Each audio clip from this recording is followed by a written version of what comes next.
ಕರ್ತನಲ್ಲಿ ಪ್ರೀತಿಯುಳ್ಳ ಸಹೋದರ ಸಹೋದರಿಯರೇ, ಮೊದಲನೇದಾಗಿ ತಂದೆಯ ದೇವರಿಗೂ ಆತ ನಮ್ಮ ಮಗನಾದ ಕ್ರಿಸ್ತನಿಗೂ ಸ್ತುತಿ ಸ್ತೋತ್ರ ಘನಮಾನ ವಂದನೆಗಳನ್ನು ತಿಳಿಸುವನಾಗಿದ್ದೀನಿ. ಅದು ಮಾತ್ರವಲ್ಲದೆ ಇಲ್ಲಿ ಕೂಡಿ ಬಂದಿರುವ ಪ್ರತಿಯೊಂದು ಸಹೋದರ ಸಹೋದರಿಯರಿಗೂ ದೇವರ ನಾಮದಿಂದಲೂ ಕ್ರಿಸ್ತ ನಾಮದಿಂದಲೂ ನನ್ನ ಒಂದು ವಂದನೆಗಳನ್ನು ನಾನು ತಿಳಿಸುವನಾಗಿದ್ದೀನಿ.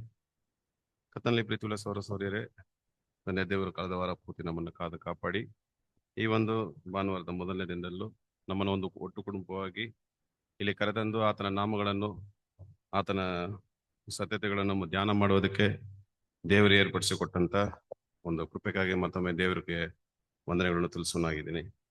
ಈ ದಿನದ ಒಂದು ಪಾಠದ ಹೆಸರು ಪ್ರಿನ್ಸಿಪಲ್ ಆಫ್ ಗಾಡ್ಸ್ ಲವ್, ದೇವರ ಧರ್ಮಶಾಸ್ತ್ರದ ಮೂಲ ತತ್ವಗಳು ಎಂಬ ಒಂದು ಅಡಿಯಲ್ಲಿ ನಾವು ಧ್ಯಾನ ಮಾಡ್ಲಿಕ್ಕಿದ್ದೀವಿ. ನಾವು ಪಾಠಕ್ಕಂದು ಆರಿಸಲ್ಪಡಲ್ಪಟ್ಟ ವಾಕ್ಯ ಮತ್ತೆ 22:36-40 ವಚನಗಳು ನಮ್ಗೆ ಚೆನ್ನಾಗಿ ಗೊತ್ತಿದೆ. ನಿಮ್ಮ ದೇವರ ಕರ್ತನನ್ನು ಪೂರ್ಣ ಹೃದಯದಿಂದಲೂ ಪ್ರಾಣದಿಂದಲೂ ಪೂರ್ಣ ಬುದ್ಧಿಯಿಂದ ನಾವು ಪ್ರೀತಿಸಬೇಕು. ಮೊದಲನೇ ಆಜ್ಞೆ. ಎರಡನೇ ಒಂದು ನೋಡ್ಬೇಕಾದ್ರೆ ಮತ್ತಾಯ ಪುಸ್ತಕದಲ್ಲಿ ಬರಿಬೇಕಾದ್ರೆ ಇದಕ್ಕೆ ಸಮನಾದಂತ ಎರಡನೇ ಆಜ್ಞೆ ಒಂದು ಉಂಟದು ಯಾವುದಂದ್ರೆ ನಿನ್ನ ನೆರೆಯವನನ್ನು ನಿನ್ನಂತೆಯೇ ಪ್ರೀತಿಸಬೇಕು. ಇವೆರಡು ಆಜ್ಞೆ ಹೇಗೆ 10 ಆಜ್ಞೆ ಒಳಗೆ ಒಳಗೊಂಡಿದೆ. ಈ ಎರಡು ಆಜ್ಞೆ ಹೇಗೆ 10 ಆಜ್ಞೆಗಳನ್ನು ನಮ್ಗೆ ವಿವರಿಸುತ್ತದೆ ಎಂಬುದರಲ್ಲಿ ನಾವೇನ್ ಮಾಡೋಣ, ಧ್ಯಾನ ಮಾಡೋದಕ್ಕೆ ಮುಂಚೆ ತಲೆ ಬಾಗಿಸಿ ಪ್ರಾರ್ಥಿಸೋಣ. ನನ್ನ ಶರಣನೇ, ನನ್ನ ಮೋಚಕನೇ, ನನ್ನ ಬಾಯಿನ ಮಾತುಗಳು, ನನ್ನ ಹೃದಯ ನಿಮಗೆ ಸಮರ್ಪಕವಾಗಿರಲಿ. ಆಮೇಲೆ ಮತ್ತಲ್ಲಿ ಪ್ರೀತಿಯುಳ್ಳ ಸಹೋದರ ಸಹೋದರಿಯರೇ, ಈ ಒಂದು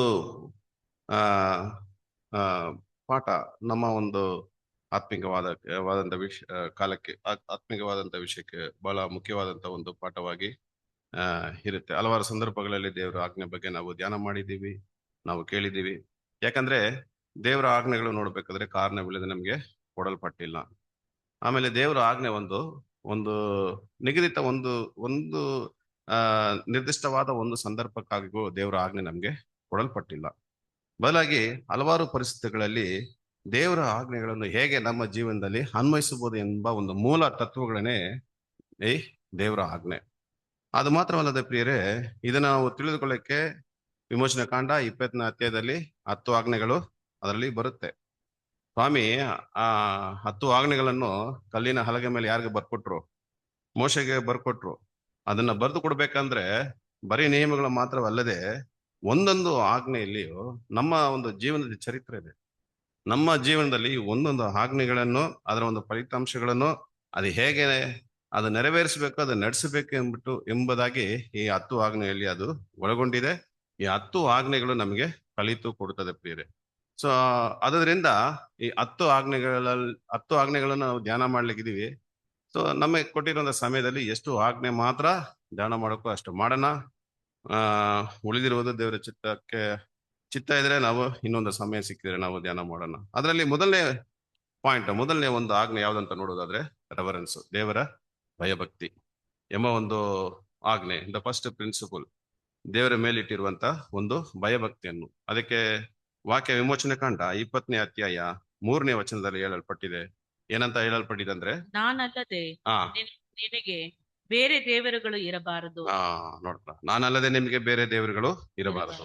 ಇದಕ್ಕೆ ಸಮವಾಗಿ ಇದೇ ತರ ಅನೇಕ ವಾಕ್ಯಗಳಿದೆ. ಉದಾಹರಣೆಯಾಗಿ ದಾವೀದನು ಬರಿಬೇಕಾದ್ರೆ ಕೀರ್ತನೆ 111:10 ಇದೇ ವಾಕ್ಯ ಹೇಳ್ತದೆ. ಯೆಹೋವನ ಭಯವೇ ಜ್ಞಾನಕ್ಕೆ ಮೂಲವು. ಯೆಹೋವನ ಭಯವೇ ಜ್ಞಾನಕ್ಕೆ ಮೂಲವು. ಸೊಲೊಮೋನು ಬರಿಬೇಕಾದ್ರೂ ಕೂಡ ಜ್ಞಾನೋಕ್ತಿ 9ನೇ ಅಧ್ಯಾಯ 10 ಏನ್ ಬರೀತಾರೆ? ಇದೇ ವಾಕ್ಯ, ಭಯವೇ ಜ್ಞಾನಕ್ಕೆ ಮೂಲವು. ಅದೇ ಸೊಲೊಮೋನು ಜ್ಞಾನೋಕ್ತಿಯಲ್ಲಿ ಬರಿಬೇಕಾದ್ರೆ ಜ್ಞಾನೋಕ್ತಿ 1ನೇ ಅಧ್ಯಾಯ 7ನೇ ವಚನದಲ್ಲಿ ಹೇಳ್ತಾರೆ, ಯೆಹೋವನ ಭಯವೇ ತಿಳುವಳಿಕೆಗೆ ಮೂಲವು ಅಂತ ಹೇಳ್ತಾರೆ. ಪ್ರಿಯರೇ ನೋಡಿ, ಇದೆಲ್ಲ ಈ ಆಜ್ಞೆಗಳೆಲ್ಲ, ಈ ಆಜ್ಞೆಗೆ ಸಂಬಂಧಪಟ್ಟಿರುವಂತ ಒಂದು ವಾಕ್ಯಗಳೆಲ್ಲ ನಾವು ಧ್ಯಾನ ಮಾಡಬೇಕಾದ್ರೆ ಎಷ್ಟು ಮಟ್ಟಿಗೆ ದೇವರು ಇಸ್ರಾಯೇಲ್ ಜನರಿಗೆ ಈ ವಾಕ್ಯಗಳು ಕೊಟ್ಟಿದ್ದಾರೆ, ನಮಗೂ ಈ ವಾಕ್ಯಗಳು ಎಷ್ಟು ಮಟ್ಟಿಗೆ ಅನ್ವಯಿಸ್ತದೆ ನಮಗೂ ಕೊಟ್ಟಿದ್ದಾರೆ. ಅಪೊಸ್ತಲ ಪೌಲರು ಅನ್ಯ ಜಾತಿಯನ್ನು ಎಚ್ಚರಿಸಬೇಕಾದ್ರೂ ಕೂಡ ರೋಮರ ಪುಸ್ತಕದಲ್ಲಿ 1ನೇ ಅಧ್ಯಾಯ 21ರಲ್ಲಿ ಏನ್ ಬರೀತಾರೆ ಓದನ್ನ. ರೋಮ 1ನೇ ಅಧ್ಯಾಯ 21ನೇ ವಚನ. ಯಾಕೆಂದರೆ ದೇವರ ವಿಷಯವಾಗಿ ಅವರಿಗೆ ತಿಳುವಳಿಕೆ ಇದ್ದರೂ ಅವರು ಆತನನ್ನು ದೇವರೆಂದು ಘನಪಡಿಸಲಿಲ್ಲ. ನೋಡಿದ್ರ, ಅವ್ರಿಗೆ ತಿಳುವಳಿಕೆ ಇದ್ರೂ ಕೂಡ ಆಜ್ಞೆಗಳ ಬಗ್ಗೆ ದೇವ್ರನ್ನ ಏನ್ ಮಾಡ್ಲಂತೆ? ಘನಪಡಿಸಲಿಲ್ಲ. ಆತನ ಉಪಕಾರಗಳನ್ನು ನೆನೆಸಿ ಆತನನ್ನು ಸ್ತುತಿಸಲಿಲ್ಲ. ನೋಡಿದ್ರ ಐಗುಪ್ತ ದೇಶದಿಂದ ದೇವರು ಎಷ್ಟೋ ಉಪಕಾರಗಳನ್ನು ಮಾಡಿದ್ದಾರೆ, ಆತನ ನೆನೆಸಿ ಏನ್ ಮಾಡಿಲ್ಲ, ಸ್ತುತಿಸ್ಲಿಲ್ಲ. ಅವರು ವಿಚಾರ ಮಾಡಿ ಮಾಡಿ ಆ ಫಲ ಕಾಣಲಿಲ್ಲ. ನೋಡಿದ್ರ ಅವರು ವಿಚಾರ ಮಾಡಿ ಮಾಡಿ ಫಲ ಕಾಣ ಫಲ ಕಾಣ್ಲಿಲ್ಲ ಅಂತ ನೋಡ್ಬೇಕಾದ್ರೆ, ಕರ್ತನಲ್ಲಿ ಪ್ರೀತಿಯುಳ್ಳ ಸಹೋದರ ಸಹೋದರಿಯರೇ, ನಮಗೆ ಗೊತ್ತು ತಂದೆಯಾದ ಯೆಹೋವ ದೇವರು ಈ ಪ್ರಪಂಚದ ಸೃಷ್ಟಿಕರ್ತನು. ಇದನ್ನ ನಾವು ಸ್ವೀಕಾರ ಮಾಡಿದೀವಿ, ಅಂಗೀಕಾರ ಮಾಡಿದೀವಿ. ಆದ್ರೆ ಬೇರೆ ದೇವರ ಆಜ್ಞೆಗಳು ನಮ್ಮ ಜೀವನವನ್ನು ಸ್ಥಿರಚಿತ್ತವಾಗಿ ನೆಲೆಯಾಗಿ ನಿಂತುಕೊಳ್ಳುವುದಕ್ಕೆ ಆತನ ನೀತಿಗಳು ಏನ್ ಮಾಡುತ್ತೆ ಅಂದ್ರೆ, ಈ ಆಜ್ಞೆಗಳು ನಿರ್ಣಯಿಸುತ್ತದೆ ನಮ್ಮ ಜೀವನವನ್ನು. ಇದನ್ನ ಎಷ್ಟು ಮಟ್ಟಿಗೆ ನೀವು ಅರಿತುಕೊಂಡಿದ್ದೀರಾ, ಎಷ್ಟು ಮಟ್ಟಿಗೆ ನೀವು ಗ್ರಹಿಸಿಕೊಂಡಿದ್ದೀರಾ? 10 ಆಜ್ಞೆಗಳು ನಮ್ಮ ಜೀವನವನ್ನು ಸ್ಥಿರಚಿತ್ತವಾಗಿ ಆತ್ಮಿಕವಾದ ಜೀವನದಲ್ಲಿ ನೆಲೆಯಾಗಿ ನಿಲ್ಲಿಸುವುದಕ್ಕೆ ಪ್ರಾಮುಖ್ಯವಾದಂತ ಮೂಲ ತತ್ವ ಯಾವ್ದಂತ ನೋಡ್ಬೇಕಾದ್ರೆ ದೇವರ ಆಜ್ಞೆಗಳು. ಅದೇ ಫಸ್ಟ್. ದೇವ್ರಿಗೆ ಏನ್ ಮಾಡ್ಬೇಕು? ಆ ಗೌರವವನ್ನು ನಾವು ಕೊಡ್ಬೇಕು. ಇದೇ ಫಸ್ಟ್ ಒಂದು ಪಾಯಿಂಟ್, ದ ರೆವರೆನ್ಸ್. ಎರಡನೇ ಒಂದು ನಾವು ನೋಡುವುದಾದ್ರೆ ದ ಫೇತ್ ಪ್ರಿನ್ಸಿಪಲ್, ಅಂದ್ರೆ ನಂಬಿಕೆಯ ಒಂದು ತತ್ವ ಅಥವಾ ವಿಶ್ವಾಸದ ಒಂದು ತತ್ವ ಎಂಬ ಒಂದು ಎರಡನೇ ಒಂದು ಪಾಯಿಂಟ್. ಓದನ್ನ ವಿಮೋಚನೆ ಕಂಡ 20ನೇ ಅಧ್ಯಾಯ 4ನೇ ವಚನ.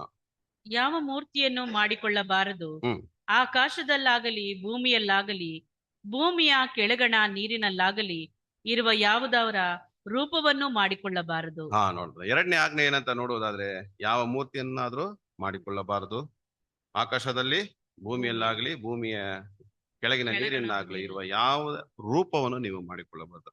ಪ್ರಿಯರೇ, ನೋಡಿ, ಇವತ್ತು ನೋಡ್ಬೇಕಾದ್ರೆ ಮನುಷ್ಯರು ಎಷ್ಟೋ ದೇವರುಗಳನ್ನು ಸೃಷ್ಟಿ ಮಾಡ್ತಾರೆ, ಮೂರ್ತಿಗಳನ್ನು, ವಿಗ್ರಹಗಳನ್ನು, ಪ್ರತಿಮೆಗಳನ್ನು ಏನ್ ಮಾಡ್ತಾರೆ, ಸೃಷ್ಟಿ ಮಾಡಿ ಮನುಷ್ಯನ ಒಂದು ನಂಬಿಕೆ, ಮನುಷ್ಯನ ಒಂದು ಸ್ವಭಾವ, ಅದನ್ನು ಸೃಷ್ಟಿ ಮಾಡಿ ತಮ್ಮ ಕಣ್ಣು ಮುಂದೆ ಇಟ್ಟು ಅದನ್ನ ಏನ್ ಮಾಡ್ತಾರೆ, ಪೂಜೆ ಮಾಡ್ತಾ ಇರೋದನ್ನು ನಾವು ನೋಡಿದೀವಿ, ಅರ್ತಿದ್ದೀವಿ. ಆದ್ರೆ ಇಸ್ರೇಲಿನ ಸುತ್ತಲಿರುವ ಎಲ್ಲಾ ದೇಶಗಳು ಇದನ್ನೇ ಮಾಡ್ತಾ ಇದ್ರು. ಮೋವಾಬಿಯರು, ಅಮ್ಮೋನಿಯರು, ಏತಿಯರು, ಯಬೂಸಿಯರು ನೋಡ್ಬೇಕಾದ್ರೆ ಅವ್ರು ಏನು ವಿಗ್ರಹಗಳನ್ನು ಪೂಜಿಸ್ತಾ ಇದ್ರು, ಅದನ್ನ ಕೊನೆಗೆ ಯಾರು ಫಾಲೋ ಮಾಡಿದ್ರು ಅಂತ ನೋಡೋದಾದ್ರೆ ಇಸ್ರಾಯೇಲ್ ಜನಗಳು ಫಾಲೋ ಮಾಡ್ತಾ ಇದ್ರು. ಆದ್ರೆ ದೇವರು ಕೊಟ್ಟಿರುವಂತಹ ಆಜ್ಞೆ ನೋಡ್ಬೇಕಾದ್ರೆ, ಯಾವ ಮೂರ್ತಿಯನ್ನಾಗ್ಲಿ ನೀವು ಮಾಡಿಕೊಳ್ಳಬಾರದು, ಆಕಾಶದಲ್ಲಾಗ್ಲಿ ಭೂಮಿಯಾಗ್ಲಿ ನೀರಿನಲ್ಲಿ ಕೂಡ ಏನ್ ಮಾಡಬಾರದು, ನೀವು ಆ ರೂಪವನ್ನು ಮಾಡಿ ಅದನ್ನ ನೀವು ಪೂಜಿಸಬಹುದು. ಒಂದು ವೇಳೆ ಈ ಆಜ್ಞೆಗೆ ವಿರುದ್ಧವಾಗಿ ಹೋದಾಗ ಇಸ್ರೇಲ್ ಜನಗಳು ಸ್ವಾಮಿ ಏನ್ ಮಾಡಿದ್ರು, ಖಂಡಿಸಿದ್ರು. ಅವ್ರಿಗೆ ಅನೇಕ ವಿಧವಾದ ಘೋರ ವ್ಯಾಧಿಗಳನ್ನು ಕೊಟ್ಟು ಕೊನೆಗೆ ಏನ್ ಮಾಡಿದ್ರು, ಸರ್ವನಾಶನ ಮಾಡಿದಂತೂ ಎಷ್ಟೋ ವಾಕ್ಯಗಳನ್ನ ನಾವು ಏನ್ ಮಾಡಿದೀವಿ, ನೋಡಿದೀವಿ. ಬೇರೆ ನೋಡ್ಬೇಕಂದ್ರೆ ಯಾಕೆ ಇಸ್ರೇಲ್ ಜನಗಳು ಈಗ ಮಾಡಿದ್ರು? ಆಜ್ಞೆಯಲ್ಲಿ ನೋಡ್ಬೇಕಾದ್ರೆ ಐಗುಪ್ತ ದೇಶದಿಂದ ನಡ್ಸ್ಕೊಂಡು ಬಂದಂತ ದೇವರ ಎಲ್ಲವನ್ನ ವಿಚಾರಿಸಿ ಕೊನೆಗೆ ಬೊಗ್ಗದ ಕೊತ್ತರಿಗಳ ಜನರಾಗಿ ಮಾರ್ಬಿಟ್ಟು ಈ ಅನ್ಯ ದೇವತೆಗಳನ್ನ ಪೂಜೆ ಮಾಡ್ಬೇಕಾದ್ರೆ ಏನ್ ಕಾರಣ ಅಂತ ನೋಡ್ಬೇಕಾದ್ರೆ ಈ ಎರಡನೇ ಪಾಯಿಂಟ್ ಹೇಳ್ತದೆ, ಅವರಲ್ಲಿ ಏನಿಲ್ಲ ಅಂತ ನೋಡುವುದಾದ್ರೆ ವಿಶ್ವಾಸ ಇಲ್ಲ. ಅದೊಂದು ಅವ್ರಿಗೆ ನಂಬಿಕೆ ಇಲ್ಲ. ಇಸ್ರೇಲ್ ಜನಗಳಿಗೆ ದೇವರು ಕರೆದಿದ್ದಾರೆ, ದೇವರು ನನ್ನ ನಡೆಸ್ತಾರೆ, ದೇವರೇ ಎಲ್ಲವೂ ನನಗೆ ಮಾಡ್ತಾರೆ ಎಂಬ ಒಂದು ನಂಬಿಕೆ ಯಾವಾಗ ಇಸ್ರೇಲ್ ಜನರಲ್ಲಿ ತಪ್ಪೋಯ್ತು, ಅವಾಗ ಏನ್ ಮಾಡ್ಬಿಟ್ರು, ಈ ಪ್ರತಿಮೆಗಳನ್ನು ಉಂಟು ಮಾಡಿ ಅದನ್ನು ಪೂಜೆ ಮಾಡಿ ದೇವರ ಕಾರ್ಯಕ್ಕೆ ವಿರೋಧವಾಗಿ ಹೋಗ್ಬಿಟ್ರು. ಉದಾಹರಣೆಗೆ ಇಸ್ರೇಲ್ ಜನಗಳನ್ನ ನಡೆಸಿದ್ ಯಾರು? ಅರಣ್ಯ ದೇಶದಿಂದ, ಐಗುಪ್ತ ದೇಶದಿಂದ ಮೋಸಸ್ ಅವ್ರ ಕಣ್ಣು ಮುಂದೆ ಇದ್ರು, ಒಂದು ನಾಯಕನಾಗಿದ್ರು, ದಾರಿ ನಡೆಸ್ತಾ ಇದ್ರು. ಸಿನಾಯಿ ಬೆಟ್ಟಕ್ಕೆ ಹತ್ತು ಹೋದ್ರು, ಸುಮಾರು ದಿವಸ ಬರ್ಲಿಲ್ಲ, ಕಾಣ್ಲಿಲ್ಲ. ಏನಾಯ್ತು ಮೋಸೆಗೆ? ಇನ್ ಮುಂದೆ ಬರ್ತಾರೋ ಇಲ್ವೋ ಅಲ್ವೋ, ಸತ್ತೋಗ್ಬಿಟ್ರು ಅಂದ್ಬಿಟ್ಟು ನಮ್ಮನ್ನ ನಡೆಸುವುದಕ್ಕೆ ಒಬ್ರು ಬೇಕಂದ್ಬಿಟ್ಟು ಆರೋನ್ ಹತ್ರ ಹೋಗಿ ಏನಂತ ಕೇಳಿದ್ರು, ನಮ್ಗೆ ಒಂದು ಚಿನ್ನದ ಕರುವನ್ನು ಮಾಡಿಕೊಡು, ನಾವೇನ್ ಮಾಡ್ತಾ ಇದೀವಿ, ನಮ್ಮ ಮುಂದೆ ಒಬ್ರು ಇರ್ಬೇಕು, ನಮ್ಮ ಮುಂದೆ ಇರ್ಬೇಕು. ನೋಡಿ, ಅದು ವಿಶ್ವಾಸದ ಕೊರತೆ. ಇಸ್ರೇಲ್ ಜನರಿಗೆ ಇದ್ದಂತ ಒಂದು ದೊಡ್ಡ ವಿಷಯ ನೋಡಿ. ಎಷ್ಟು ದೇವರಿಗೆ ಅವರು ಕೋಪವನ್ನು ರೇಗಿಸಿದ್ರು, ಏರ್ಪಡಿಸಿದ್ರು. ವಾಕ್ಯಗಳನ್ನ ನಾವು ಓದಿದ್ವಿ. ಎಷ್ಟು ಮಟ್ಟಿಗೆ ಎಷ್ಟು ಸಾರಿ ದೇವರಿಗೆ ಕೋಪ ಏರ್ಪಡಿಸಿದ್ದಾರೆ? ಸುಮಾರು 10 ಸಾರಿ ದೇವರನ್ನ ರೇಗಿಸಿದ್ದಾರೆ ಅಂದ್ಬಿಟ್ಟು ವಾಕ್ಯಗಳು ಇದೆ. ಅಂದ್ರೆ ಪ್ರಿಯರೇ, ಈ ಒಂದು ದಶಾಂತೆ, ಈ ಒಂದು ಎರಡನೇ ಒಂದು ಆಜ್ಞೆ ಕಣ್ಣಿಗೆ ಕಾಣದಿರುವಂತ ದೇವ್ರನ್ನ ನಂಬೋದಕ್ಕೆ ಬದಲಾಗಿ ಅವ್ರ ಮುಂದೆ ಒಂದು ಪ್ರತಿಮೆಯನ್ನು ಇಟ್ಟು ಅದರ ಮೇಲೆ ಈ ವಿಶ್ವಾಸ ಇಟ್ಟುಬಿಟ್ರು. ಯಾರು? ಇಸ್ರಾಯೇಲ್ ಜನರು. ಇದೇ ಮನುಷ್ಯನ ಒಂದು ಸ್ವಭಾವ, ಇದೇ ಮನುಷ್ಯನ ಒಂದು ಸ್ವಭಾವ. ಇದು ನಮ್ಮಲ್ಲಿ ಇದೆಯಾ ಅಂದ್ರೆ ಇದೆ. ಆತ್ಮಿಕವಾದ ಸಹೋದರ ಹತ್ರ ಇದೆ ಅಂದ್ರೆ ಇದೆ. ಈಗಲೂ ನಾವು ಕಣ್ಣಿಗೆ ಕಾಣುವ ವಿಷಯಗಳನ್ನು ನಾವು ನಂಬ್ತೀವಿ. ಕಣ್ಣಿಗೆ ಕಾಣದೇ ಇರುವಂತ ಆತ್ಮಿಕ ವಿಷಯಗಳು ಹೇಳಿದ್ರೆ ಯಾರು ನಂಬಲ್ಲ. ಎಲ್ಲಿದೆ? ಪ್ರಶ್ನೆ ಬರುತ್ತೆ, ಎಲ್ಲಿ ನಡೆದಿದೆ, ಎಲ್ಲಾಗಿದೆ? ಇಲ್ಲ, ಆತನು ಪ್ರತ್ಯಕ್ಷ ಆಗಿದೆ. ಎಲ್ಲಾಗಿದ್ದಾರೆ? ಕಣ್ಣಿಗೆ ಕಾಣ್ತಾ ಇಲ್ಲ. ನಾವು ಹೇಗಾಗಿದ್ದೀವಿ ಅಂದ್ರೆ ನಾಮಿನಲ್ ಕ್ರೈಸ್ತರಾಗಿ ಕೆಲವು ಸಂದರ್ಭದಲ್ಲಿ ನಾವು ಮಾರ್ಪಡ್ತೀವಿ. ನಮ್ಮ ಒಂದು ವಿಶ್ವಾಸ ಕೂಡ ಹಾಗೆ ಇರ್ತದೆ. ಸ್ವಾಮಿ ಹೇಳಿದರ ವಾಕ್ಯ ನಂಬುವುದಕ್ಕೆ, ನೋಡಿ ನಂಬುವುದಕ್ಕಿಂತ ನೋಡದೇ ಇರುವುದನ್ನು ನಂಬುವುದೇ ವಿಶ್ವಾಸ. ಕಂಡು ವಿಶ್ವಾಸ ಇಡುವುದಕ್ಕಿಂತ ಕಾಣದೇ ಇರುವಂತ ಒಂದು ವಸ್ತು ಮೇಲೆ ನಂಬಿಕೆ ಇಡುವುದೇ, ಭರವಸೆ ಇಡುವುದೇ ವಿಶ್ವಾಸ ಎಂಬ ವಾಕ್ಯದಲ್ಲಿ ನಮಗೆ. ಸೊ ವಿಶ್ವಾಸದ ಕೊರತೆ ಇಸ್ರೇಲ್ ಜನರಲ್ಲಿ ಇತ್ತು. ಈಗ ಇದೇ ಪ್ರಶ್ನೆ ನಮ್ಮನ್ನು ಕೇಳ್ಕೊಳ್ಳೋಣ ಪ್ರಿಯರೇ, ನಮ್ಮಲ್ಲಿ ಕೂಡ ಈ ಒಂದು ವಿಶ್ವಾಸದ ಕೊರತೆ ಇದೆಯಾ? ಯಾಕಂದ್ರೆ ಮನುಷ್ಯರ ಸ್ವಭಾವ ನೋಡ್ಬೇಕಾದ್ರೆ 5 ಯಂತ್ರಗಳ ಮುಖಾಂತರ ಎಂತ ನೋಡುದಾದ್ರೆ ಪ್ರಿಯರೇ, 5 ಇಂದ್ರಿಯಗಳ ಮುಖಾಂತರ. ಇಂದ್ರಿಯಗಳು ಅಂತ ನೋಡುದಾದ್ರೆ ಕಣ್ಣು, ಕಿವಿ, ಮೂಗು, ಆಮೇಲೆ ನಾಲಿಗೆ, ಆಮೇಲೆ ಚರ್ಮ, ಅದರ ಮುಖಾಂತರ ಗ್ರಹಿಸಿಕೊಂಡು ನಾವು ನಂಬ್ತೀವಿ. ಸೊ ಈ ರೀತಿಯಾಗಿ ಸತ್ಯವೇದದಲ್ಲಿ ಎಲ್ಲೂ ಕೊಡಲ್ಪಟ್ಟಿಲ್ಲ.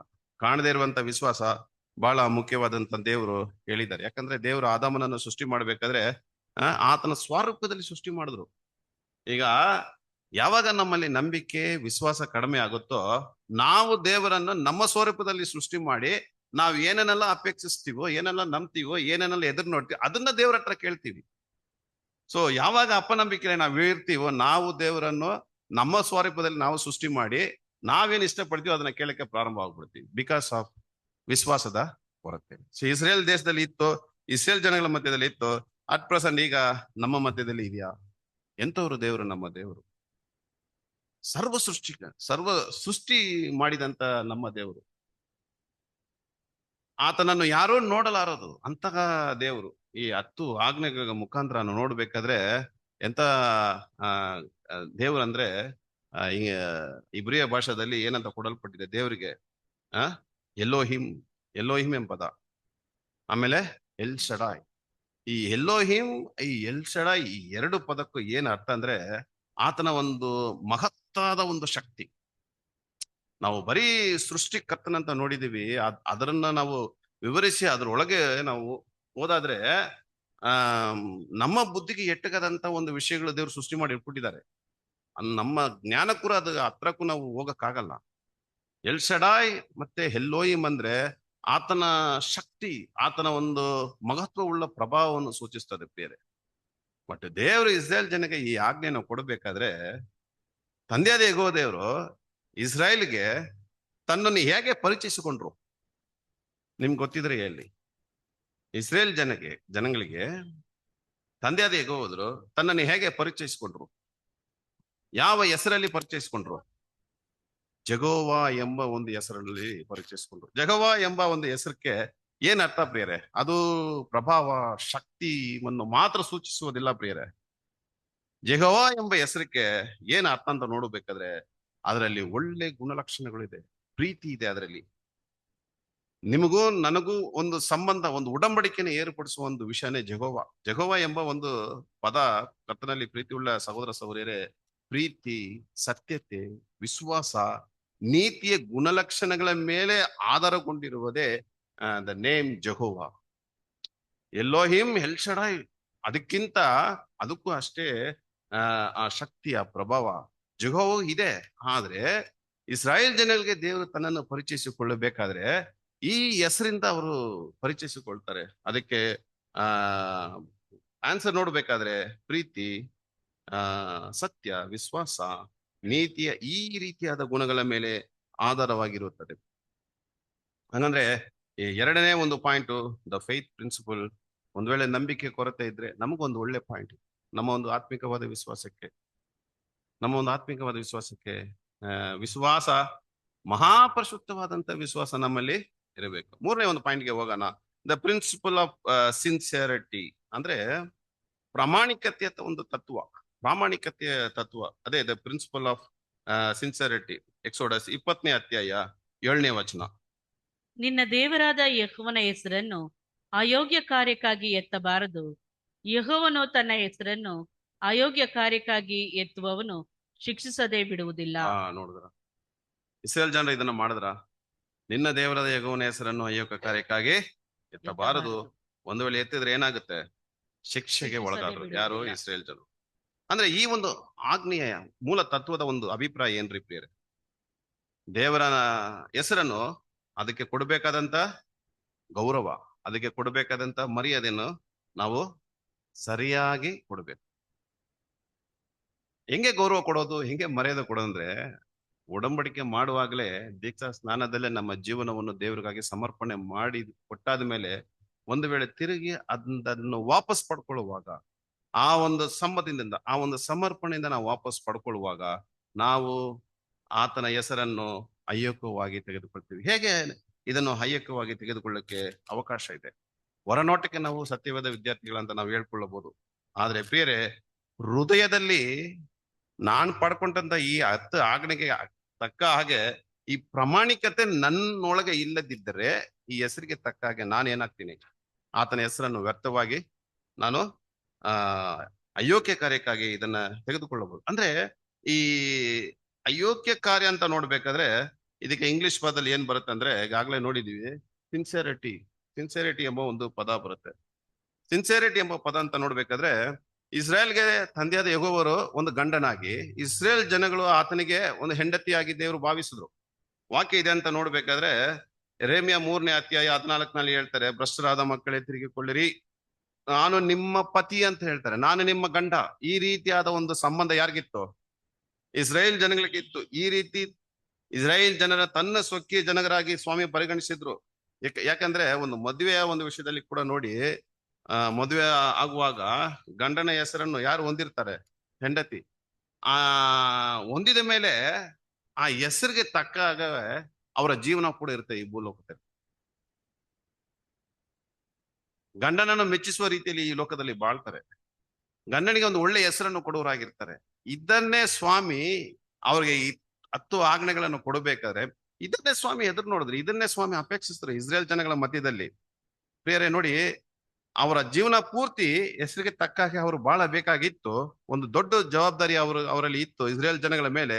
ಅದನ್ನು ಅವರು ನೆರವೇರಿಸದೆ ತಂದೆಯಾದ ಯೆಹೋವ ದೇವರನ್ನು ಅವರ ಒಂದು ಅವ್ರಿಗೆ ಕೊಟ್ಟಂತ ಆ ಒಂದು ಜವಾಬ್ದಾರಿಯನ್ನು ನಿರ್ಲಕ್ಷಿಸಿ ದೇವರ ಹೆಸರಿಗೆ ಒಂದು ಅಯೋಗ್ಯವಾದಂತ ಒಂದು ಹೆಸರನ್ನು ಅವರು ತಗೊಂಬಂದ್ಬಿಟ್ರು ಕರ್ತನಲ್ಲಿ ಪ್ರೀತಿಯುಳ್ಳ ಸಹೋದರ ಸಹೋದರಿ.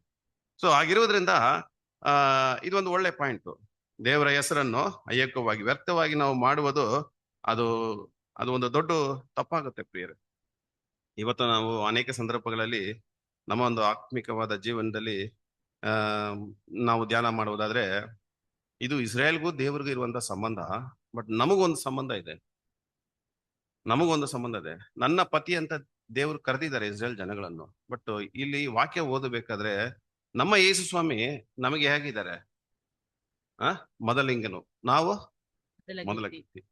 ನೋಡಿ, ಈ ಒಂದು ವಿಷಯ ಅವ್ರನ್ನ ಧ್ಯಾನ ಮಾಡ್ಬಿಟ್ಟು ಇದನ್ನ ನಮಗೆ ಅನ್ವಯಿಸುವುದಾದ್ರೆ, ಅವರು ಮೊದಲಿಂಗನು, ನಾವು ಮೊದಲ ಗೀತೆ ಅಂದ್ರೆ ತಂದೆ ದೇವರು ನಮ್ಗೆ ಯಾರಾಗಿದ್ದಾರೆ? ತಂದೆ ಆಗ್ತಾರೆ, ನಾವು ಅವ್ರಿಗೆ ಮಕ್ಕಳಾಗ್ತೀವಿ. ಈ ಒಂದು ಬಾಂಡೇಜು ಇಸ್ರೇಲ್ಗೆ ಕೊಟ್ಟರು ಕೂಡ ನಮಗೆ ಯಾವ ರೀತಿ ಇದೆ ಅಂತಂದ್ರೆ, ಈ ಒಂದು ರಿಲೇಶನ್ಶಿಪ್ ಕರೆದುಬಿಟ್ಟು ದೇವ್ರ ಏನ್ ಮಾಡ್ತಾರೆ, ನಮ್ಗೆ ಒಂದು ಹೊಸ ಹೆಸರನ್ನು ಕೊಟ್ಬಿಟ್ರು. ಚಿಕ್ಕ ಹಿಂಡೆ ನೂತನ ಸೃಷ್ಟಿ ಎಂಬ ಒಂದು ಹೆಸರನ್ನು ಕೊಟ್ಟು ಒಂದು ಸಂಬಂಧದೊಳಗೆ ನಮ್ಮನ್ನ ಕರ್ಕೊಂಡು ಬಂದ್ಬಿಟ್ರು ಈ ಒಂದು ಆಜ್ಞೆ ಒಳಗೆ.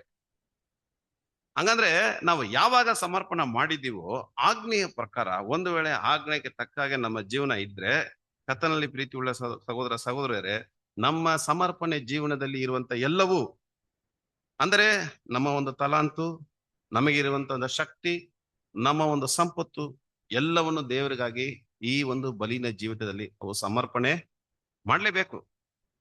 ಒಂದು ವೇಳೆ ನಾವು ಇದಕ್ಕಿಂತ ಕಡಿಮೆ ಸಮರ್ಪಣೆಯಲ್ಲಿ ಸ್ವಲ್ಪ ಕಡಿಮೆ ಮಾತ್ರ ನಾನು ಸಮರ್ಪಣೆ ಮಾಡ್ತೀನಿ, ಬಲಿನ ಜೀವನದಲ್ಲಿ ಸ್ವಲ್ಪ ಕಡಿಮೆ ತೋರಿಸ್ತೀನಿ, ಸಂಪೂರ್ಣವಾಗಿ ತೋರಿಸ್ತಾ ಇಲ್ಲ ಅಂದ್ರೆ ಖಂಡಿತ ಆತನ ಹೆಸರನ್ನು ನಾನು ವ್ಯರ್ಥವಾಗಿ ತೆಗೆದುಕೊಳ್ಳುತ್ತೀನಿ. ಈ 3ನೇ ಒಂದು ಆಜ್ಞೆ, ಯಾಕಂದ್ರೆ ವಾಕ್ಯ ನೋಡುವ 3ನೇ ಪಾಯಿಂಟ್ ನೋಡುವುದಾದ್ರೆ, ಆ ಸಿನ್ಸಿಯರಿಟಿ ನಮ್ಮಲ್ಲಿ ಇರ್ಲಿಕ್ಕೆ ಅವಕಾಶ ಇಲ್ಲ ಪ್ರಿಯರೇ. ಆತನ ನಾಮವನ್ನು ವ್ಯರ್ಥವಾಗಿ ತೆಗೆದುಕೊಳ್ಳುವುದಕ್ಕೆ ಅದು ಸಮಾನವಾಗಿದೆ. ನೋಡಿ, ಈ 3ನೇ ಒಂದು ಆಜ್ಞೆಯಲ್ಲಿ ಅದು ಒಳಗೊಂಡಿರುವುದನ್ನು ನಾವು ನೋಡುವುದಾದ್ರೆ ನಾವು ಧ್ಯಾನ ಮಾಡೋಣ ಈ ವಾಕ್ಯಗಳನ್ನು ಕುರಿತು. ಯಾಕಂದ್ರೆ ಒಂದೊಂದು ಕಟ್ಟಲೆ, ಒಂದೊಂದು ಆಜ್ಞೆ ತುಂಬಾ ಆಳವಾದದ್ದು. ಯಾಕಂದ್ರೆ ಒಂದು ಇದನ್ನ ಪಾಠವನ್ನು ಬರಿಬೇಕಾದ್ರೆ ಸಹೋದರು ಒಂದು ಇಂಗ್ಲಿಷ್ ಪದವನ್ನು ಉಪಯೋಗಿಸ್ತಾರೆ. ಯಾವಾಗ ಈ ಆಜ್ಞೆಗೆ ವಿರೋಧವಾಗಿ ಹೋಗಿ ಆತನ ಹೆಸರನ್ನು ವ್ಯರ್ಥವಾಗಿ ಯಾರು ತೆಗೆದುಕೊಳ್ತಾರೋ ಅವರಿಗೆ ಉಪಯೋಗಿಸಿದಂತ ಒಂದು ಪದ ಏನಂದ್ರೆ ಅಪವಿತ್ರತೆ ಅಂತ ಹೇಳ್ತಾರೆ. ಇಂಗ್ಲಿಷ್ ಅಲ್ಲಿ ಇದಕ್ಕೆ ಏನ್ ಪದ ಉಪಯೋಗಿಸ್ತಾರೆ ಅಂದ್ರೆ ಪ್ರೊಫೆನಿಟಿ ಅಂತ ಹೇಳ್ತಾರೆ. ಪ್ರೊಫೆನಿಟಿ ಅಂದ್ರೆ ದೇವದೂಷಣೆ, ಒಂದು ಅಯೋಗ್ಯವಾಗಿ ಹೆಸರನ್ನು ತೆಗೆಯೋದು. ಜಸ್ಟ್ ಇಮ್ಯಾಜಿನ್ ಮಾಡಿ, ನಮ್ಮ ಒಂದು ಆತ್ಮಿಕವಾದ ಜೀವನದಲ್ಲಿ ಆತನ ಹೆಸರಿಗೆ ಒಳ್ಳೆ ಕೀರ್ತಿಯನ್ನು ನಾವು ತಗೊಂಡ್ ಬರ್ತಾ ಇದೀವ, ಒಳ್ಳೆ ಸುಗಂಧ ವಾಸನೆ ಉಳ್ಳ ಒಂದು ಬಲಿಯಾದ ಜೀವನವನ್ನು ನಾವು ಸಮರ್ಪಣೆ ಮಾಡ್ತೀವ, ಅಥವಾ ಈ ಪ್ರೊಫೆನಿಟಿ ಎಂಬ ಒಂದು ಪದ, ಅಪವಿತ್ರತೆ, ಸ್ವಲ್ಪ ಇದನ್ನ ಈ ಒಂದು ಪದದ ಸ್ವಲ್ಪ ಆಳವಾಗಿ ನಾವು ಧ್ಯಾನ ಮಾಡುವುದಾದ್ರೆ, ಅಪೊಸ್ತಲ ಪೌಲ್ರು ಇಬ್ರಿಯರಿಗೆ ಬರಿಬೇಕಾದ್ರೆ ಒಂದು ವಾಕ್ಯ ಬರೀತಾರೆ. 12ನೇ ಅಧ್ಯಾಯ 16ನೇ ವಚನದಲ್ಲಿ ಏನ್ ಹೇಳ್ತಾರೆ ಓದನ. ಯಾವ ಜಾರನಾಗಲಿ ಏಸಾವನಂತ ಪ್ರಾಪಂಚಿಕನಾಗಲಿ ನಿಮ್ಮಲ್ಲಿ ಇರದಂತೆ ಜಾಗ್ರತೆಯಿಂದ ನೋಡಿಕೊಳ್ಳಿರಿ. ಆ ಏಸಾವನು ಒಂದೇ ಒಂದು ಊಟಕ್ಕೋಸ್ಕರ ತನ್ನ ಚೊಚ್ಚಲತನದ ಹಕ್ಕನ್ನು ಕೊಟ್ಟು ಬಿಟ್ಟನು. ಅಪೊಸ್ತಲ ಪೌಲ್ರೇನ ಇಲ್ಲಿ ಏನ್ ಬರೀತಾರೆ ಅಂದ್ರೆ, ಒಂದೊತ್ತು ಊಟಕ್ಕಾಗಿ ಏನ್ ಮಾಡ್ಬಿಟ್ರು, ತನ್ನ ಚೊಚ್ಚಲತನವನ್ನು ಮಾರಿಬಿಟ್ರು ಅಂದ್ಬಿಟ್ಟು ಅಪೊಸ್ತಲ ಪೌಲ್ರು ಬರೀತಾರೆ. ನೀವು ಆದಿಕಾಂಡ 33ನೇ ಅಧ್ಯಾಯ, ಆದಿಕಾಂಡ 36ನೇ ಅಧ್ಯಾಯವನ್ನು ನೀವು ಓದುವುದಾದ್ರೆ ಏಸಾವು ಮತ್ತೆ ಯಾಕೋಬನ ಬಗ್ಗೆ ಚರಿತ್ರೆಯಲ್ಲಿ ಬರುತ್ತೆ. ಅಲ್ಲಿ ನೀವು ಓದುವುದಾದ್ರೆ ಏಸಾವಿನ ಜೀವನವನ್ನು ನೀವು ಗಮನವಾಗಿ ನೀವು ಓದುವುದಾದ್ರೆ ಒಂದು ಒಳ್ಳೆ ಗುಣ ಉಳ್ಳ ಮನುಷ್ಯ ಯಾರಂದ್ರೆ ಈ ಏಸಾವ್ ಅನ್ಬಿಟ್ಟು ಅಲ್ಲಿ ಬರೀ ಓದ್ಬೋದು. ಬಟ್ ಅಪೊಸ್ತಲ ಪೌಲ್ರು ಯಾಕೆ ಒಂದೊಂದು ಊಟಕ್ಕಾಗಿ ತನ್ನ ಚೊಚ್ಚಲತನವನ್ನು ಮಾರ್ಬಿಟ್ರು ಅಂತ ಇಲ್ಲಿ ಬರ್ದಿದ್ದಾರೆ. ಬಟ್ ನೀವು ಆದಿಕಾಂಡ 33-36ನೇ ಅಧ್ಯಾಯ ಓದುವುದಾದ್ರೆ ಒಳ್ಳೆ ಗುಣ ಲಕ್ಷಣ ಉಳ್ಳ ಒಬ್ಬ ವ್ಯಕ್ತಿ ಯಾರಂತ ನೋಡ್ಬೇಕಾದ್ರೆ ಏಸಾವ್ ಒಬ್ಬ ಕೆಟ್ಟ ಮನುಷ್ಯನೂ ಅಲ್ಲ, ನಂಬಿಕೆಯುಳ್ಳ ಮನುಷ್ಯನೂ ಅಲ್ಲ. ಹಂಗಂದ್ರೆ ಯಾರು ಏಸಾವ್ ಅಂತ ನೋಡುದಾದ್ರೆ ಯಾರು ಮಗ ಪ್ರಿಯರೇ? ಏಸಾವು ಈಸಾಕನ ಮಗ ಅಲ್ವೇ? ಈಸಾಕ ಯಾರ ಮಗ? ಈಸಾಕ್. ಹೌದಾ? ಕರೆಕ್ಟಾ? ರೈಟ್. ದೇವ್ರು ಯಾರಿಗೆ ವಾಗ್ದಾನ ಕೊಟ್ರು? ಅಬ್ರಹಾಂ, ಈಸಾಕು, ಯಾಕೋಬ್. ಆ ಸಂತಾನ ಬರ್ತಾ ಇದೆಯಾ? ಆ ತಲೆಮರೆ ಹಂಗೆ ಬರ್ತಾ ಇದೆಯಾ? ಈಗ ಅಬ್ರಹಾಮು ವಾಗ್ದಾನ ಹತ್ರ ಮಾಡ್ಬೇಕಾದ್ರೆ ಅಬ್ರಹಾಂ ಅವ್ರ ಮಕ್ಳಿಗೆ ಹೇಳಿರ್ತಾರಲ್ಲ, ಈಸಾಕು ಒಂದಿಗೆ ಒಡಂಬಡಿಕೆ ಮಾಡ್ದಲ್ಲ, ಈಸಾಕು ತಮ್ಮ ಮಕ್ಳಿಗೆ ಹೇಳಿದ್ರಲ್ಲ, ಆ ವಾಗ್ದಾನ ಎಲ್ಲ ಹೇಳಿರ್ಬೇಕಲ್ಲ. ಆಗ ಈಸಾಕ್ ಯಾರು ಹೇಳಿರ್ಬೇಕು? ಯಾಕೋಬ್ ಮತ್ತೆ ಏಸಾವ್ ಹೇಳಿರ್ಬೇಕಲ್ಲ. ಹಾಗಾದ್ರೆ ಇಲ್ಲಿ ಏಸಾವ್ ಕೆಟ್ಟ ಮನುಷ್ಯನೂ ಅಲ್ಲ, ಒಳ್ಳೆ ಮನುಷ್ಯನೂ ಅಲ್ಲ, ಒಳ್ಳೆ ನಂಬಿಕೆಯುಳ್ಳ ಮನುಷ್ಯನೂ ಅಲ್ಲ, ಬಟ್ ಒಂದು ಒಳ್ಳೆ ವಿಶ್ವಾಸವುಳ್ಳ ಮನುಷ್ಯನೂ ಅಲ್ಲ. ಆದ್ರೆ ಇಲ್ಲಿ ಸಹೋದರರು ಬರಿಬೇಕಾದ್ರೆ ದೇವರ ವಾಗ್ದಾನಗಳು, ದೇವರ ಆಶೀರ್ವಾದಗಳಿಗೆ ಹೆಚ್ಚಾದಂತ ಮರ್ಯಾದೆ ಕೊಟ್ಟಿಲ್ವಂತೆ ಏಸಾವ್. ಅಷ್ಟೇ ಅವ್ರು ಮಾಡಿರೋದು ತಪ್ಪು. ಮಾಡಿದ ತಪ್ಪಕ್ಕೆ ತನ್ನ ಚೊಚ್ಚಲತನವನ್ನೇ ಮಾರ್ಬಿಟ್ರು. ಪ್ರೊಫೆನಿಟಿ ಎಂಬ ಪದ ಅಂದ್ರೆ ಅಪವಿತ್ರನು ಅಂತ ಇಲ್ಲಿ ಕೊಡಲ್ಪಟ್ಟಿದೆ. ಅಪವಿತ್ರನು ಎಂಬ ಒಂದು ಅರ್ಥ ಅಶುದ್ಧವಾದಂತ ಮಾತಾಡುವವರು ಆ ರೀತಿಯಾದ ಒಂದು ಅರ್ಥ ಕೊಡ್ತಾ ಇಲ್ಲ ಬೇರೆ. ದೇವರ ವಾಗ್ದಾನಗಳು, ದೇವರ ಒಂದು ಕಾರ್ಯಗಳನ್ನ ಸರ್ವಸಾಧಾರಣವಾಗಿ ಭಾವಿಸ್ಬಿಟ್ರು. ಯಾರು? ಏಸಾವು. ಅದಕ್ಕಾದಂತ ಒಂದು ಗೌರವವನ್ನು ಯಾರು ಕೊಟ್ಟಿಲ್ಲ? ಏಸಾವು ಕೊಟ್ಟಿಲ್ಲ. ಅದಕ್ಕೆ ಪ್ರೊಫೆನಿಟಿ ಎಂಬ ಪದ ಅಲ್ಲಿ ಉಪಯೋಗಿಸುವುದನ್ನು ನಾವು ನೋಡಬಹುದು. ಕರ್ತನಲ್ಲಿ ಪ್ರೀತಿಯುಳ್ಳ ಸಹೋದರ ಸಹೋದರರೇ, ಈ ಒಂದು ಪ್ರೊಫೆನಿಟಿನು ಎಲ್ಲಿಗೆ ಬರುತ್ತೆ ಅಂದ್ರೆ ಈ ಒಂದು ಮೂರನೇ ಒಂದು ಪಾಯಿಂಟ್ ನ ಧ್ಯಾನ ಮಾಡ್ತೀವಿ, ಇದ್ರೊಳಗೆ ಅಡಕವಾಗುತ್ತೆ. ಈ ಒಂದು ಪ್ರೊಫೇನ್ ಎಂಬ ಒಂದು ಪದ ಎಲ್ಲಿಂದ ತೆಗಿತಾರೆ ಅಂದ್ರೆ ಈ ಒಂದು ಇಂಗ್ಲಿಷ್ ಪದ ಅಂದ್ರೆ 2 ಲತೀನ್ ಪದಗಳಿಂದ ಇದು ಬರುತ್ತೆ. ಪ್ರೊಫೇನ್, ಪ್ರೋ ಮತ್ತೆ ಪನೋಸ್. ಇದು ಇಂಗ್ಲಿಷ್ ಪದ. ಅದಕ್ಕೆ ಇದಕ್ಕೆ ಅರ್ಥ ನೋಡ್ಬೇಕಾದ್ರೆ ಔಟ್ಸೈಡ್ ದ ಟೆಂಪಲ್ ಅಂದ್ರೆ ದೇವರ ಆಲಯಕ್ಕೆ ಹೊರಗೆ ಇರುವವರಿಗೆ ಈ ಒಂದು ಪದವನ್ನು ಬಳಸ್ತಾರೆ ಪ್ರಿಯರೇ. ಅಂದ್ರೆ ಇವರು ದೇವರ ಆಲಯದೊಂದಿಗೂ ದೇವರ ಆರಾಧನೆಯೊಂದಿಗೆ ಯಾವುದೇ ಸಂಬಂಧವಿಲ್ಲದವರಾಗಿ ಇರುವವರೇ ಅಪವಿತ್ರರು, ಪ್ರೊಫೆನಿಟಿ. ಈಗ ಇದನ್ನ ನಮಗೆ ಅಳವಡಿಸ್ಕೊಳ್ಳೋಣ ಪ್ರಿಯರೇ. ದೇವರ ಆಲಯಕ್ಕೆ ಸಂಬಂಧವನ್ನಾಗಿದ್ದೀನಾ? ದೇವರ ಒಂದು ಎಲ್ಲಾ ವಿಧ ಕಾರ್ಯಗಳಲ್ಲಿ ನಾನು ಇದೀನಾ? ನಾನು ಏರ್ಪಡಿಸಿಕೊಂಡ ಸಮರ್ಪಣೆಗೆ ತಕ್ಕ ಹಾಗೆ ನನ್ನ ಒಂದು ಜೀವನ ಇದೆಯಾ? ಒಂದು ವೇಳೆ ಇಲ್ಲದಿದ್ರೆ ನಾನು ಅಪವಿತ್ರನು. ಪ್ರೊಫೇನ್ ಎಂಬ ಪದ ನನಗೂ ಅನ್ವಯಿಸಬಹುದು ಪ್ರಿಯರೇ. ಯಾಕಂದ್ರೆ ಒಬ್ರು ಒಂದ್ ವೇಳೆ ನಿಮ್ಮ ಮನಸಾಕ್ಷಿ ಹೇಳ್ಬೋದು, ಇಲ್ಲ ಬ್ರದರ್, ನಾನು ದೇವರ ಆಲಯದಲ್ಲಿ ಇದ್ದೀನಿ, ನಾನು ದೇವರ ಸೇವಕನಾಗಿ ಇದ್ದೀನಿ, ಸೇವೆಗೆ ತಕ್ಕಂತೆ ಎಲ್ಲಾ ಕೆಲಸ ಮಾಡ್ತಾ ಇದ್ದೀನಿ ಅಂದ್ರೆ ಖಂಡಿತವಾಗ್ಲಿ ದೇವರ ಹತ್ರ ಒಂದು ಒಳ್ಳೆಯ ಹೆಸರು ನಮ್ಗೆ ಸಿಗುತ್ತೆ. ಒಂದು ವೇಳೆ ಹೊರಗಿನ ತೋರುವಿಕೆಗೆ, ಹೊರಗಿನ ನೋಟಕ್ಕೆ ಮಾತ್ರ ನಾನು ಅದನ್ನ ತೋರಿಸ್ಕೊಂಡು ಒಳಗೆ ಒಂದು ವೇಳೆ ಆ ರೀತಿ ನಾನು ಬಾಳಿಲ್ಲ ಅಂದ್ರೆ ಖಂಡಿತ ನಾನು ದೇವರ ಆಲಯಕ್ಕೆ ನಾನು ಹೊರಗೆ ಇದ್ದೀನಿ, ನಾನು ಅಪವಿತ್ರನಾಗಿ ನಾನು ಮಾರ್ಪಡ್ತೀನಿ. ಇದು ಎಲ್ರಿಗೂ ಅನ್ವಯಿಸ್ಬೋದು ಪ್ರಿಯರೇ. ಹಾಗಿರೋದ್ರಿಂದ ಆ ಈ ಒಂದು ಪ್ರೊಫೆನಿಟಿ ಅಂದ್ರೆ ಅಪವಿತ್ರತೆ ಅಂತ ಒಂದು ಪದ ಬರುತ್ತೆ. ಈ ಮೂರನೇ ಒಂದು ಪಾಯಿಂಟ್ ಅಲ್ಲಿ ಈ ಸಿನ್ಸಿಯರಿಟಿ ಎಂಬ ಪದ ಇದಲ್ಲ, ಈ ಸಿನ್ಸಿಯರಿಟಿನು ಕೂಡ ಇದು ಲತೀನ್ ಭಾಷೆಯಿಂದ ಬಂದಿರೋದು. ಸಿನ್ಸೆರಾ ಅಂತ ಬರುತ್ತದೆ. ಸಿನ್ಸಿಯರಿಟಿ ಎಂಬ ಪದ derived from the Latin word ಸಿನ್ ಆಮೇಲೆ ಸೆರೋಸ್ ಎಂಬ ಪದದಿಂದ ಬಂದಿರೋದು. ಇದನ್ನ ನಾವು ಸ್ವಲ್ಪ ನಾವು ಧ್ಯಾನ ಮಾಡಬೇಕಾದ್ರೆ ಈ ಪದದ ಬಗ್ಗೆ, ಸಿನ್ಸಿಯರಿಟಿ ಅಂದ್ರೆ ಆ ಕಪಟವಿಲ್ಲದದ್ದು, ಆಮೇಲೆ ಶುದ್ಧವಾದದ್ದು, ಕಲ್ಮಶವಿಲ್ಲದದ್ದು ಅಂತ ಹೇಳ್ಬೋದು. ಇದಕ್ಕೆ ಸಿನ್ಸಿಯರಿಟಿ ಅಂತ ಅರ್ಥ ಕೊಡ್ತಾರೆ. ಇದನ್ನ ಡಿರೈವ್ ಬಂದ ಮೇಲೆ ಇಂಗ್ಲಿಷ್ ಅಲ್ಲಿ ಸಿನ್ಸಿಯರಿಟಿ ಅಂತ ಕೊಡ್ಬೇಕಾದ್ರೆ ಈ ಸಿನ್ಸಿಯರಿಟಿಗೆ ಇಂಗ್ಲಿಷ್ ಅಲ್ಲಿ ಏನು ಅರ್ಥ ಸಿಗುತ್ತೆ ಅಂತ ನೋಡ್ಬೇಕಾದ್ರೆ ಒಂದೇ ರೀತಿಯಾದ ಬೆಳವಣಿಗೆ ಎಂಬ ಒಂದು ಅರ್ಥ ಕೊಡುತ್ತೆ.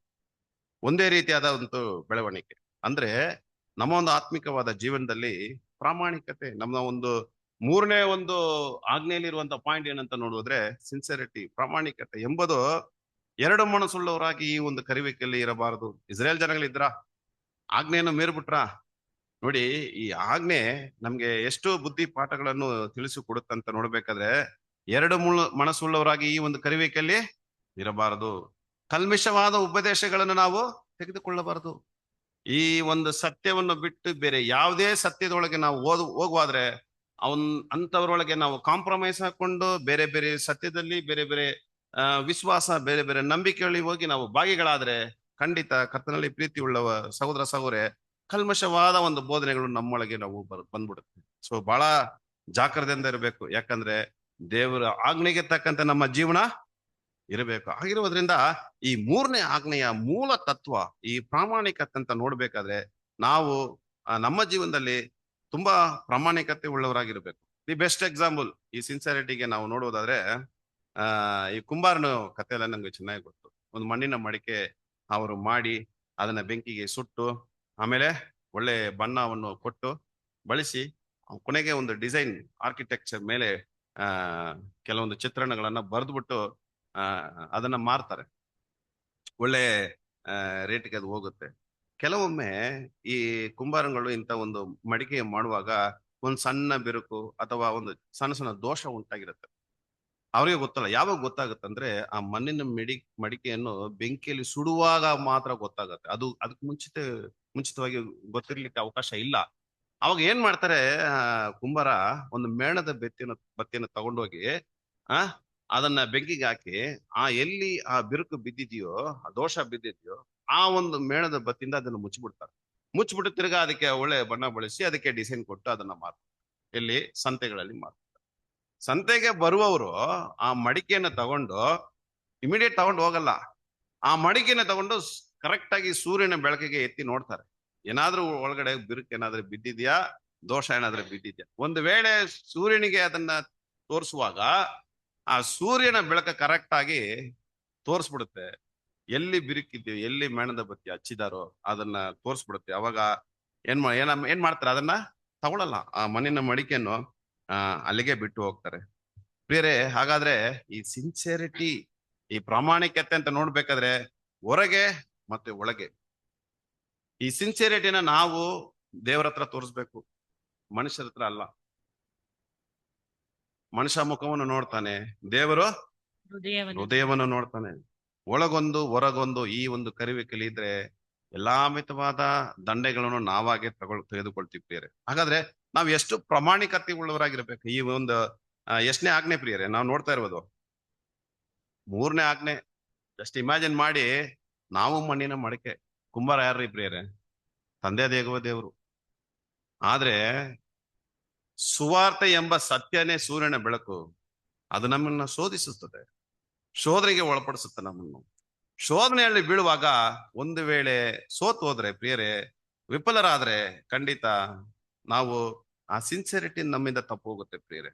ಈ ಸೂರ್ಯನ ಬೆಳಕಲ್ಲಿ ಶೋಧನೆಗೆ ಒಳಗಾಗುವಾಗ ನಾವು ದೇವರ ದೃಷ್ಟಿಯಲ್ಲಿ ನಾವು ಎಷ್ಟು ಪ್ರಾಮಾಣಿಕತೆ ಉಳ್ಳವರಾಗಿದ್ದೀವಿ ಈ ಒಂದು ಕರುವಿಕೆಯಲ್ಲಿ.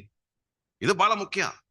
ಯಾಕಂದ್ರೆ ನಮಗೆ ಫಲ ಸಿಗುವುದು ಯಾವ್ದ್ರಲ್ಲಿ ಮುಖಾಂತರ ನೋಡೋದಾದ್ರೆ ಆ ಪ್ರಾಮಾಣಿಕತೆ. ನನ್ನಲ್ಲಿ ಎಷ್ಟು, ನನ್ನ ಅಗತ್ಯಕ್ಕೆ ತಕ್ಕಂತೆ ನನ್ಗೆ ಎಷ್ಟು ಶಕ್ತಿ ಇದೆ ಅಷ್ಟರ ಮಟ್ಟಿಗೆ ನನ್ನ ಒಂದು ಪ್ರಾಮಾಣಿಕತೆಯನ್ನು ದೇವರಿಗೆ ತೋರಿಸ್ಬೇಕು. ಇದು ಯಾವ್ದ್ರಲ್ಲಿ ಒಳಗೊಂಡಿದೆ ಅಂತ ನೋಡೋದಾದ್ರೆ ನನ್ನ ಒಂದು ಕಾನ್ಸಿಗ್ರೇಷನ್ ಮೇಲೆ, ನನ್ನ ಒಂದು ಸಮರ್ಪಣೆ ಮೇಲೆ ನಾನು ಎಷ್ಟು ಪ್ರಾಮಾಣಿಕತೆ ಉಳ್ಳವನಾಗಿ ಈ ಒಂದು ಕರುವಿಕೆಯಲ್ಲಿ ನಾನು ಇದ್ದೀನಿ, ಎಷ್ಟರ ಮಟ್ಟಿಗೆ ನಾನು ನಿಷ್ಕಪಟಿಕನಾಗಿ ನಾನು ಇದರಲ್ಲಿ ಇದೀನಿ. ಬಹಳ ಮುಖ್ಯವಾದಂತ ಒಂದು ವಿಶೇಷವಾದಂತ ಒಂದು ಪಾಯಿಂಟ್.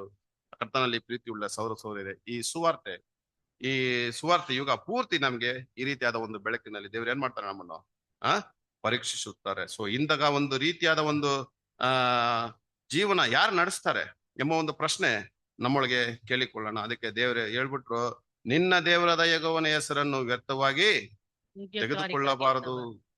ಈ ಒಂದು 3ನೇ ಆಜ್ಞೆ ಒಂದು ಮೂಲ ತತ್ವ ನಮ್ಮ ಜೀವನದಲ್ಲಿ ದೇವರು ತೋರಿಸ್ತಾರೆ. ನಿಮ್ಮ ಜೀವನ, ನಿಮ್ಮ ಒಂದು ಸಮರ್ಪಣಾ ಜೀವನ ಹೇಗಿದೆ.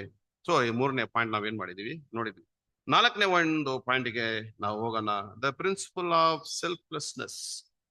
ದ ಪ್ರಿನ್ಸಿಪಲ್ ಆಫ್ ಸೆಲ್ಫ್ಲೆಸ್ನೆಸ್ ಅಂದ್ರೆ ಸ್ವಾರ್ಥ ನಿಸ್ವಾರ್ಥ. ಇಲ್ಲಿ ದ ಪ್ರಿನ್ಸಿಪಲ್ ಆಫ್ ಸೆಲ್ಫ್ಲೆಸ್ನೆಸ್ ಅಂದ್ರೆ ನಿಸ್ವಾರ್ಥತೆಯ ಒಂದು ತತ್ವ, ನಿಸ್ವಾರ್ಥತೆಯ ಒಂದು ತತ್ವ. ಓದನ ವಾಕ್ಯ ಎಕ್ಸೋಡಸ್ ವಿಮೋಚನ ಕಾಂಡ 20ನೇ ಅಧ್ಯಾಯ 8ನೇ ವಚನ. ಸಬ್ಬತ್ ದಿನವನ್ನು ದೇವರ ದಿನವೆಂದು ಆಚರಣೆಗೆ ತರುವುದಕ್ಕೆ ಜ್ಞಾಪಕದಲ್ಲಿಟ್ಟುಕೊಳ್ಳಬೇಕು. ನೋಡಿದ್ರ, ಸಬ್ಬತ್ ದಿನವನ್ನು ದೇವರ ದಿನವೆಂದು ಆಚರಣೆಗೆ ತರುವುದಕ್ಕೆ ಜ್ಞಾಪಕದಲ್ಲಿಟ್ಟುಕೊಳ್ಳ. ಯಾರಿಗೆ ಹೇಳಿದ್ದು ಈ ಒಂದು ಆಜ್ಞೆ? ಇಸ್ರೇಲ್ ಜನಗಳಿಗೆ.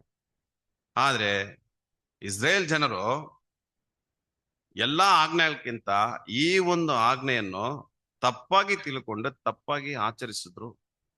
ಯಾವ ಆಜ್ಞೆ ಅಂತ ನೋಡ್ಬೇಕಾದ್ರೆ ಈ ಒಂದು 4ನೇ ಒಂದು ಆಜ್ಞೆ, ಸಬ್ಬತ್ ದಿನವನ್ನು ದೇವರ ದಿನವೆಂದು ಆಚರಣೆಗೆ ತರುವುದಕ್ಕೆ ಜ್ಞಾಪಕದಲ್ಲಿ ಇಟ್ಟುಕೊಳ್ಳಬೇಕು. ಬಟ್ ಅವರು ಈ ಒಂದು ಆಜ್ಞೆಯ ಒಂದು ಹೊರಗಿನ ಉದ್ದೇಶ ಮಾತ್ರ ನೋಡಿದ್ರು, ಒಳಗಿನ ಒಂದು ಉದ್ದೇಶವನ್ನು ಬಿಟ್ಟುಬಿಟ್ರು. ಯಾರು? ಇಸ್ರೇಲ್ ಜನರು. ಆಜ್ಞೆ ಹೇಳ್ತದೆ ಸಬ್ಬತ್ ದಿನದಲ್ಲಿ ಯಾವ ಕೆಲಸ ಮಾಡಬಾರದು. ಸೊ ಮಾಡ್ಬೋದಾ ಮಾಡಬಾರ್ದ ಒಂದು ದೊಡ್ಡ ವಿವಾದ ಚರ್ಚೆ ಯಾರಲ್ಲಿ ನಡೀತಾ ಇತ್ತು? ಇಸ್ರೇಲ್ ಜನಗಳ ಮಧ್ಯದಲ್ಲಿ ನಡೀತಾ ಇತ್ತು. ಇದು ಬೆಸ್ಟ್ ಎಕ್ಸಾಂಪಲ್ ನೋಡುವುದಾದ್ರೆ, ಒಂದು ಸಾರಿ ಸ್ವಾಮಿ ಸುವಾರ್ತೆ ಸಾರುವಾಗ ಒಂದು ಹೊಲದಲ್ಲಿ ನಡ್ಕೊಂಡು ಹೋಗುವಾಗ ಅವರ ಶಿಷ್ಯರುಗಳು ಏನ್ ಮಾಡಿದ್ರು, ಆ ಧಾನ್ಯ ತೆನೆಗಳನ್ನು ಕಿತ್ತು ತಿಂತಾ ಇದ್ರು. ಆಗ ಪರಿಸೇಯರು ಬಂದು ಅವ್ರ ಮೇಲೆ ತಪ್ಪು ಹಿಡಿದ್ಬಿಟ್ಟು ಹಲವಾರು ಚರ್ಚೆ ಉಂಟಾಯ್ತು, ಒಂದು ವಿವಾದಗಳಲ್ಲಿ ಏರ್ಪಡಿಸಿದ್ರು. ಅವಾಗ ಸ್ವಾಮಿ ಏನ್ ಹೇಳಿದ್ರು? ಒಂದು ವಾಕ್ಯ ಇದೆ, ಮಾರ್ಕ 2ನೇ ಅಧ್ಯಾಯ 27ನೇ ವಚನದಲ್ಲಿ ಏನಂತ ಹೇಳ್ತಾರೆ ಪ್ರಿಯರೇ? ಮತ್ತು ಆತನು ಸಬ್ಬತ್ ದಿನವು ಮನುಷ್ಯರಿಗೋಸ್ಕರ ಉಂಟಾಯಿತೇ ಹೊರತು ಮನುಷ್ಯರು ಸಬ್ಬತ್ ದಿನಕ್ಕೋಸ್ಕರ ಉಂಟಾಗಲಿಲ್ಲ. ಎಂತ ಒಂದು ಅಮೂಲ್ಯವಾದಂತ ವಾಕ್ಯ. ಸಬ್ಬತ್ ದಿನವು ಮನುಷ್ಯರಿಗೋಸ್ಕರ ಉಂಟಾಯಿತೇ ಹೊರತು ಮನುಷ್ಯರು ಸಬ್ಬತ್ ದಿನಕ್ಕೋಸ್ಕರ ಉಂಟಾಗಲಿಲ್ಲ. ಹೀಗಿರಲಾಗಿ ಮನುಷ್ಯ ಕುಮಾರನು ಸಬ್ಬತ್ ದಿನಕ್ಕೂ ಒಡೆಯನಾಗಿದ್ದಾನೆ. ಮನುಷ್ಯ ಕುಮಾರನು ಸಬ್ಬತ್ ದಿನಕ್ಕೆ ಯಾರು ಒಡೆಯನಂತೆ? ಮನುಷ್ಯ ಕುಮಾರ. ಅಂದ್ರೆ ನೋಡಿ, ಇಸ್ರೇಲ್ ಮಕ್ಕಳು ಎಷ್ಟು ಈ ಒಂದು 4ನೇ ಒಂದು ಆಜ್ಞೆಯನ್ನು ತಪ್ಪಾಗಿ ತಿಳ್ಕೊಂಡಿದ್ದಾರೆ. ಸಬ್ಬತ್ ದಿನದಲ್ಲಿ ಯಾವ ಕೆಲಸ ಮಾಡಬಾರ್ದು. ಸ್ವಾಮಿ ಹೇಳ್ತಾರೆ ಸಬ್ಬತ್ ದಿನಕ್ಕೆ ಒಡೆಯನು ಯಾರಂತ ನೋಡೋದಾದ್ರೆ ನಮ್ಮ ರಕ್ಷಕರರು. ಇನ್ನೊಂದು ವಾಕ್ಯ ಇದೆ, ಯೋಹಾನ 5ನೇ ಅಧ್ಯಾಯ 17ನೇ ಆದಿಕಾಂಡ 2ನೇ ಅಧ್ಯಾಯದಲ್ಲಿ ಒಂದ್ ಕಡೆ ಹೇಳ್ತಾರಲ್ಲ, ದೇವರು ತನ್ನ ಎಲ್ಲಾ ಸೃಷ್ಟಿ ಕಾರ್ಯಗಳನ್ನು ನೆರವೇರಿಸಿ ಮುಗಿಸಿ ಎಲ್ಲಿದ್ದಾರೆ? ವಿಶ್ರಾಂತಿಯಲ್ಲಿ. ವಿಶ್ರಾಂತಿ ಅಂದ್ರೆ ಸಬ್ಬತ್ತು. ವಿಶ್ರಾಂತಿ ಅಂದ್ರೆ ಸಬ್ಬತ್ತು. ಇನ್ನೊಂದು ಕಡೆ ಇನ್ನೊಂದು ವಾಕ್ಯ ಇದೆ, ಹಾಗಾದ್ರೆ ವಿಶ್ರಾಂತಿಯಲ್ಲಿ ಇದ್ದಾರಂದ್ರೆ ನಮ್ಮ ತಂದೆಯಾದ ದೇವರು ವಿಶ್ರಾಂತಿಯಲ್ಲಿ ಸುಮ್ಮನೆ ಇದ್ದಾರ? ಆತನು ರೆಸ್ಟ್ ತಗೋತಾ ಇದ್ದಾರ? ಎಲ್ಲಾ ಸೃಷ್ಟಿ ಕಾರ್ಯಗಳನ್ನು ಮಾಡಿ ಮುಗಿಸಿ ಅವರು ವಿಶ್ರಾಂತಿ ಕೊಂಡಿದ್ದಾರೆ ಅಂತ ನೋಡ್ಬೇಕಾದ್ರೆ ಇಲ್ಲ. ಅಂದ್ರೆ ಇಸ್ರೇಲ್ ಜನಗಳ ಹಾಗೆ ನಾವು ಆ ಒಂದು ಮನೋಭಾವದಲ್ಲಿ ಇಲ್ಲದೆ ಈ ವಿಶ್ರಾಂತಿ, ಈ ಸಬ್ಬತ್ ಅದರ ಒಂದು ಪರಿಪೂರ್ಣವಾದ ಒಂದು ಉದ್ದೇಶ, ಅದರ ಒಂದು ವಿವರವಾದ ಆನ್ಸರ್ ಖಂಡಿತ ನಾವು ಪಡ್ಕೊಳ್ಳಬೇಕು. ಸ್ವಾಮಿ ಹೇಳ್ತಾರೆ, ಯೋಗಾನು 5ನೇ ಅಧ್ಯಾಯ 17ನೇ ವಚನದಲ್ಲಿ ಸ್ಪಷ್ಟವಾಗಿ ಹೇಳ್ತಾರೆ ನೋಡಿ. ಅದಕ್ಕೆ ಯೇಸು ನನ್ನ ತಂದೆಯು ಇಂದಿನವರೆಗೂ ನೋಡಿದ್ರ ಅಲ್ಲಿ ವಾಕ್ಯ ಇದೆ, ಆತನ ವಿಶ್ರಾಂತಿ ಎಲ್ಲಾ ಕಾರ್ಯಗಳು ಮುಗಿಸಿ ವಿಶ್ರಾಂತಿಯಲ್ಲಿ ಇದ್ದಾನಂದ್ರೆ ಆ ವಿಶ್ರಾಂತಿಯಲ್ಲಿ ತಂದೆಯಾದ ಯೆಹೋವ ದೇವರು ಏನ್ ಮಾಡ್ತಾರಂತೆ? ನನ್ನ ತಂದೆಯು ಇಂದಿನವರೆಗೂ ಕೆಲಸ ಮಾಡ್ತಾನೆ, ನಾನು ಕೆಲಸ ಮಾಡ್ತಾ ಇದ್ದೀನಿ ಅಂದ್ರೆ ನಾನು ಕೆಲಸ ಮಾಡ್ತೀನಿ ಅಂದ್ರೆ ಈಗ ದೇವ್ರು ಏನ್ ಕೆಲಸ ಮಾಡ್ಬೋದು ಪ್ರಿಯರೇ? ಹಳೆ ಒಡಂಬಡಿಕೆಯಲ್ಲಿ ಆತನು ಎಲ್ಲಾ ಕಾರ್ಯಗಳನ್ನು ನೆರವೇರಿಸಿ ತಂದೆಯಾದ ಹೋದ್ರೆ ವಿಶ್ರಾಂತಲ್ಲಿ ಇದ್ದಾರೆ. ಅಲ್ಲಿ ಪ್ರಶ್ನೆ, ಅದಕ್ಕಾದ ಉತ್ತರ ಅಲ್ಲಿಲ್ಲ. ಹೊಸ ಒಡಂಬಡಿಕೆ ಬರ್ಬೇಕಾದ್ರೆ ಯೋಗಾನದಲ್ಲಿ ಸ್ವಾಮಿ ಏನ್ ಬರ್ದಿದ್ದಾರೆ, ನನ್ನ ತಂದೆ ಇಂದಿನವರೆಗೂ ಕೆಲಸ ಮಾಡ್ತಾನೆ ಅಂದ್ರೆ ನಾನೂ ಕೆಲಸ ಮಾಡ್ತೀನಿ ಅಂದ್ರೆ ಏನ್ ಅರ್ಥ ಪ್ರಿಯರೇ? ಅಂದ್ರೆ ಈ ಸಬ್ಬತ್ ಕಾಲದಲ್ಲಿ ದೇವ್ರು ಏನ್ ಕೆಲಸ ಮಾಡ್ತಾ ಇದ್ದಾರೆ? ನಮ್ಮ ಸಹೋದರರು 7ನೇ ದೂತನಾಗಿರುವಂತ ರಸೂಲ್ ಏನ್ ಹೇಳ್ತಾರೆ ಅಂದ್ರೆ, ಈ ವಿಶ್ರಾಂತಿ ಕಾಲದಲ್ಲಿ ನೂತನ ಸೃಷ್ಟಿಯನ್ನು ತಯಾರಿ ಮಾಡ್ತಾ ಇದಾರಂತೆ. ಎಂತ ಒಂದು ಆ ಆ ಆ, ಪ್ರೀತಿ ನಮ್ಮ ಮೇಲೆ ದೇವರು ಇಟ್ಟಿದ್ದಾರಂತೆ. ಒಂದು ನೂತನ ಸೃಷ್ಟಿಯನ್ನು ತಯಾರಿ ಮಾಡ್ತಾ ಇದ್ದಾರೆ.